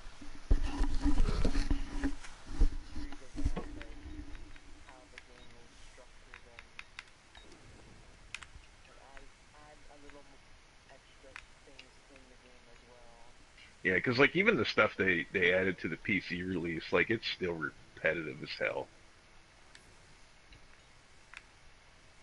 And that's my biggest gripe with the first game. Like the story was cool, but just like the whole like, well, okay, you got to eavesdrop and do this and do that like 1,200 fucking times. I think they. I don't know. I think they made the eavesdropping like way better. Like in Black Flag when they only had it like in a certain area that you had to be in order to trigger it. That was way better than that was cool. And that made actual like more sense than just like, oh, I'm up on top of this roof, like, and I'm behind like one of the buildings and I can still hear him talk, you know? Yeah. Like,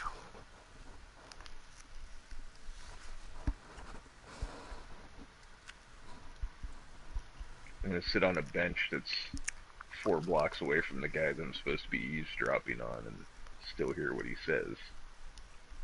Some of that eavesdropping shit in Black Flag was tough, man, because you had because you had to stay within that range. Like it could get tricky. Mm-hmm.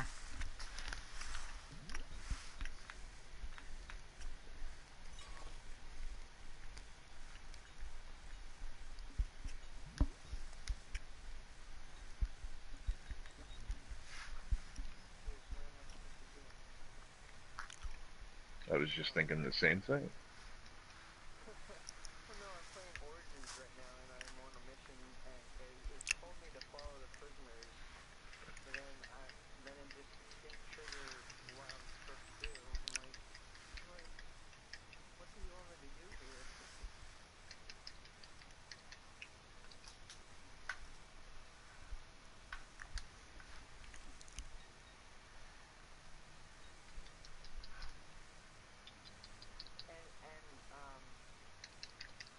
I think, I don't know, I don't remember, but I think the loading screens for the newer Assassin's Creed games are just a little too long, like longer than the older games, if I remember.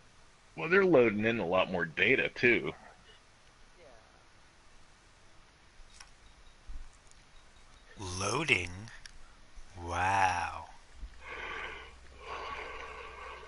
You would think that, I mean, there's bigger games that barely have any loading, and loading does a lot of it in the background when like doing a cutscene or whatever, and that's how they kind of like get away with having a loading screen in the background. Yeah. I'm Well, I think the problem with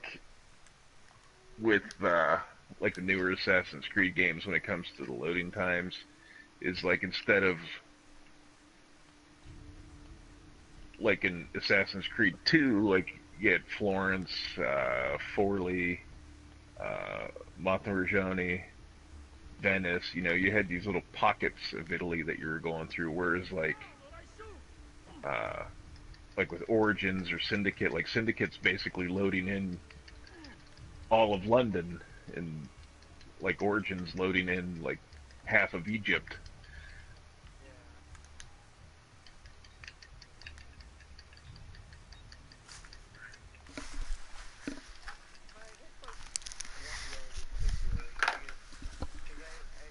I've seen some like developer diaries where they explain how they do certain things.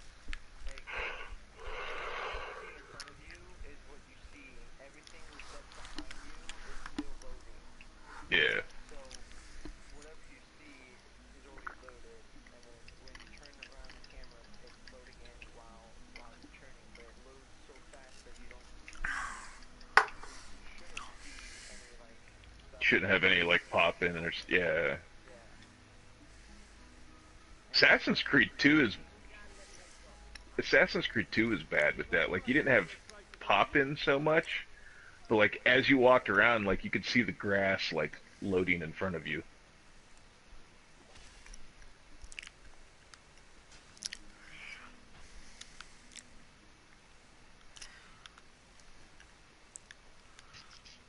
Plus, it doesn't really help that you get the teams with every Assassin's Creed game, so Yeah. each team has a different mindset of how to develop the game. Leonardo. Yeah, but I mean, for the most part, though, they all run off of. I mean, they shouldn't be too fundamentally different because they all run off of. The first, I think the first one was Scimitar or something like that, and then everything else was the Anvil engine or whatever they called it. Shove the ball with extreme velocity. What?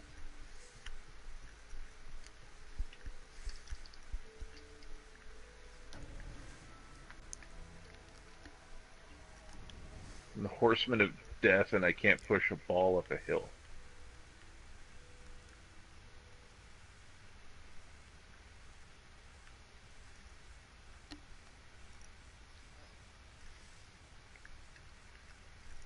I gotta blow this motherfucker up, don't I?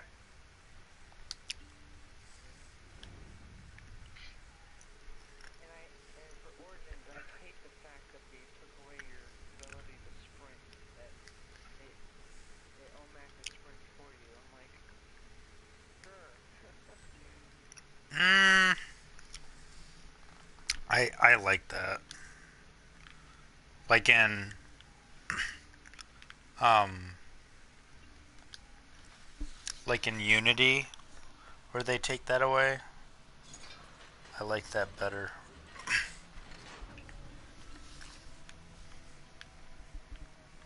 I didn't understand. They can't bring that back though because of people like saying, I don't know. I might be one of the few people that didn't like the ability to just auto sprint. Can't remember if you auto sprinted in Syndicate or What not. the? Holy shit! Goddamn snakes! I really don't remember now.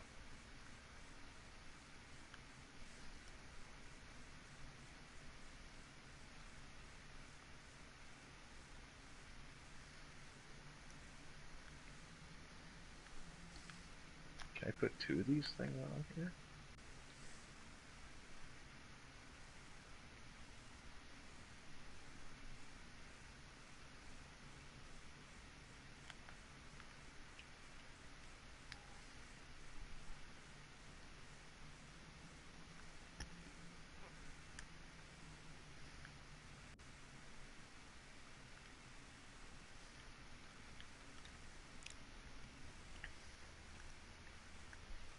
Now, if I shoot it, what happens?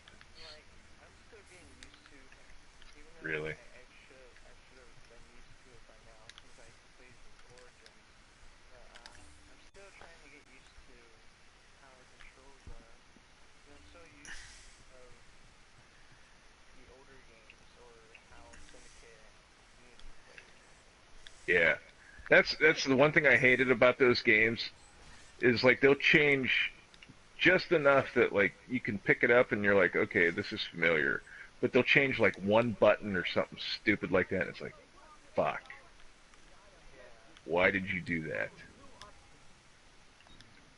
Like I think it was like I think the sprint button they've moved around a couple times. It's like, why do you have to keep fucking with me, Ubisoft? Yeah, I think they did it. They first had it as the X button in from AC1 to I think Revelations, and then AC3 it was the R2 button I think because of the R2 button being sprint and climbing up things.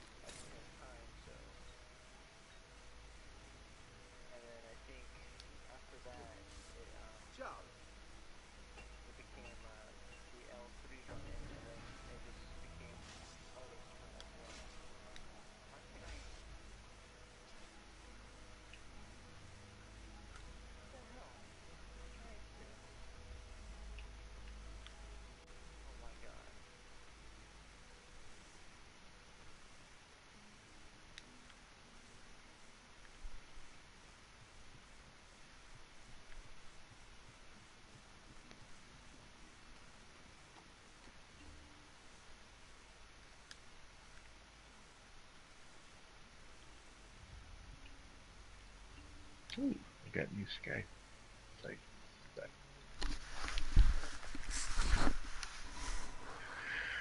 I should probably think about going to bed at some point. Yeah, I gotta get up at 3 o'clock in the morning and stuff. Fuck that. Well, I did it today. I worked 4 to 12, and I have to do it again tomorrow, 4 to 11. I work 7 to 3, but I have to get up at like 5 o'clock to leave my house on time to be there.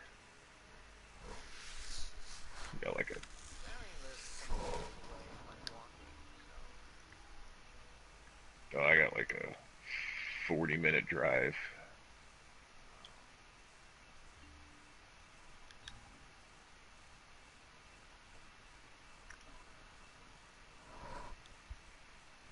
I hate when games have their own language too. Like, what the fuck is guilt? I don't know what guilt is. G-I-L-T. I wonder how they make up the language. Like, is it a combination of different languages and just like, or is it just gibberish that they just thought of? And I think it's just like, hey, say this. like a little bit of both. I think in some instances. Because it's just funny how the voice actors say it sometimes. It happened, Deagle. Did you fall asleep? No. Though I think I should probably get to bed soon too. Holy shit. Yeah. It's 10:30. What time is it? Oh, yeah. Yeah, I think I'm gonna head off though. I gotta do my stream exit. Thank you for joining the live stream. There's probably nobody here. But it is what it is. Thank you guys for joining me and talking about Marvel and comic book movies. Yeah. Always. I wish we could have got Randall in there. He would have thrown some shade on Spider-Man. Yeah, there's...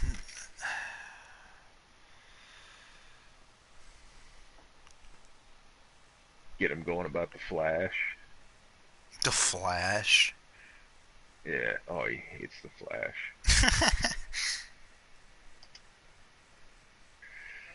Though, I will say one thing. I don't like the Iron Man suit in Infinity War. Yeah, I wasn't crazy about it.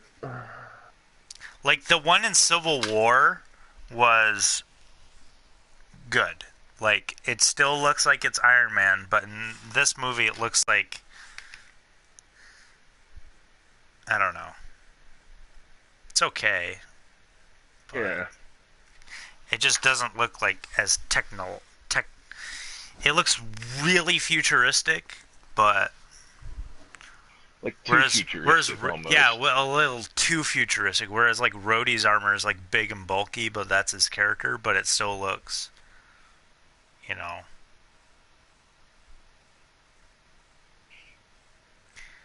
But Thanos has this stupid fucking grin on the front cover.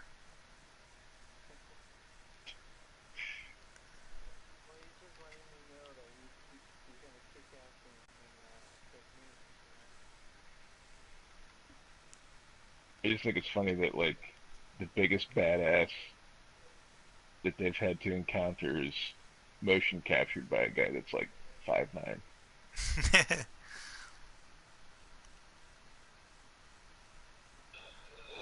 That was something they joked about a lot in Deadpool. Because well, that and they kept making jokes because Cable's supposed to be like 6'2" and Josh Brolin's like 5'9". I like that they did a lot of like fourth wall breaks in Deadpool 2 than they did in the first movie. Dude, they did a lot of that when it came to Cable too, because like he called him what did he call him? He called him John Connor. He called him One-Eyed Willie from the Goonies. Called him Thanos.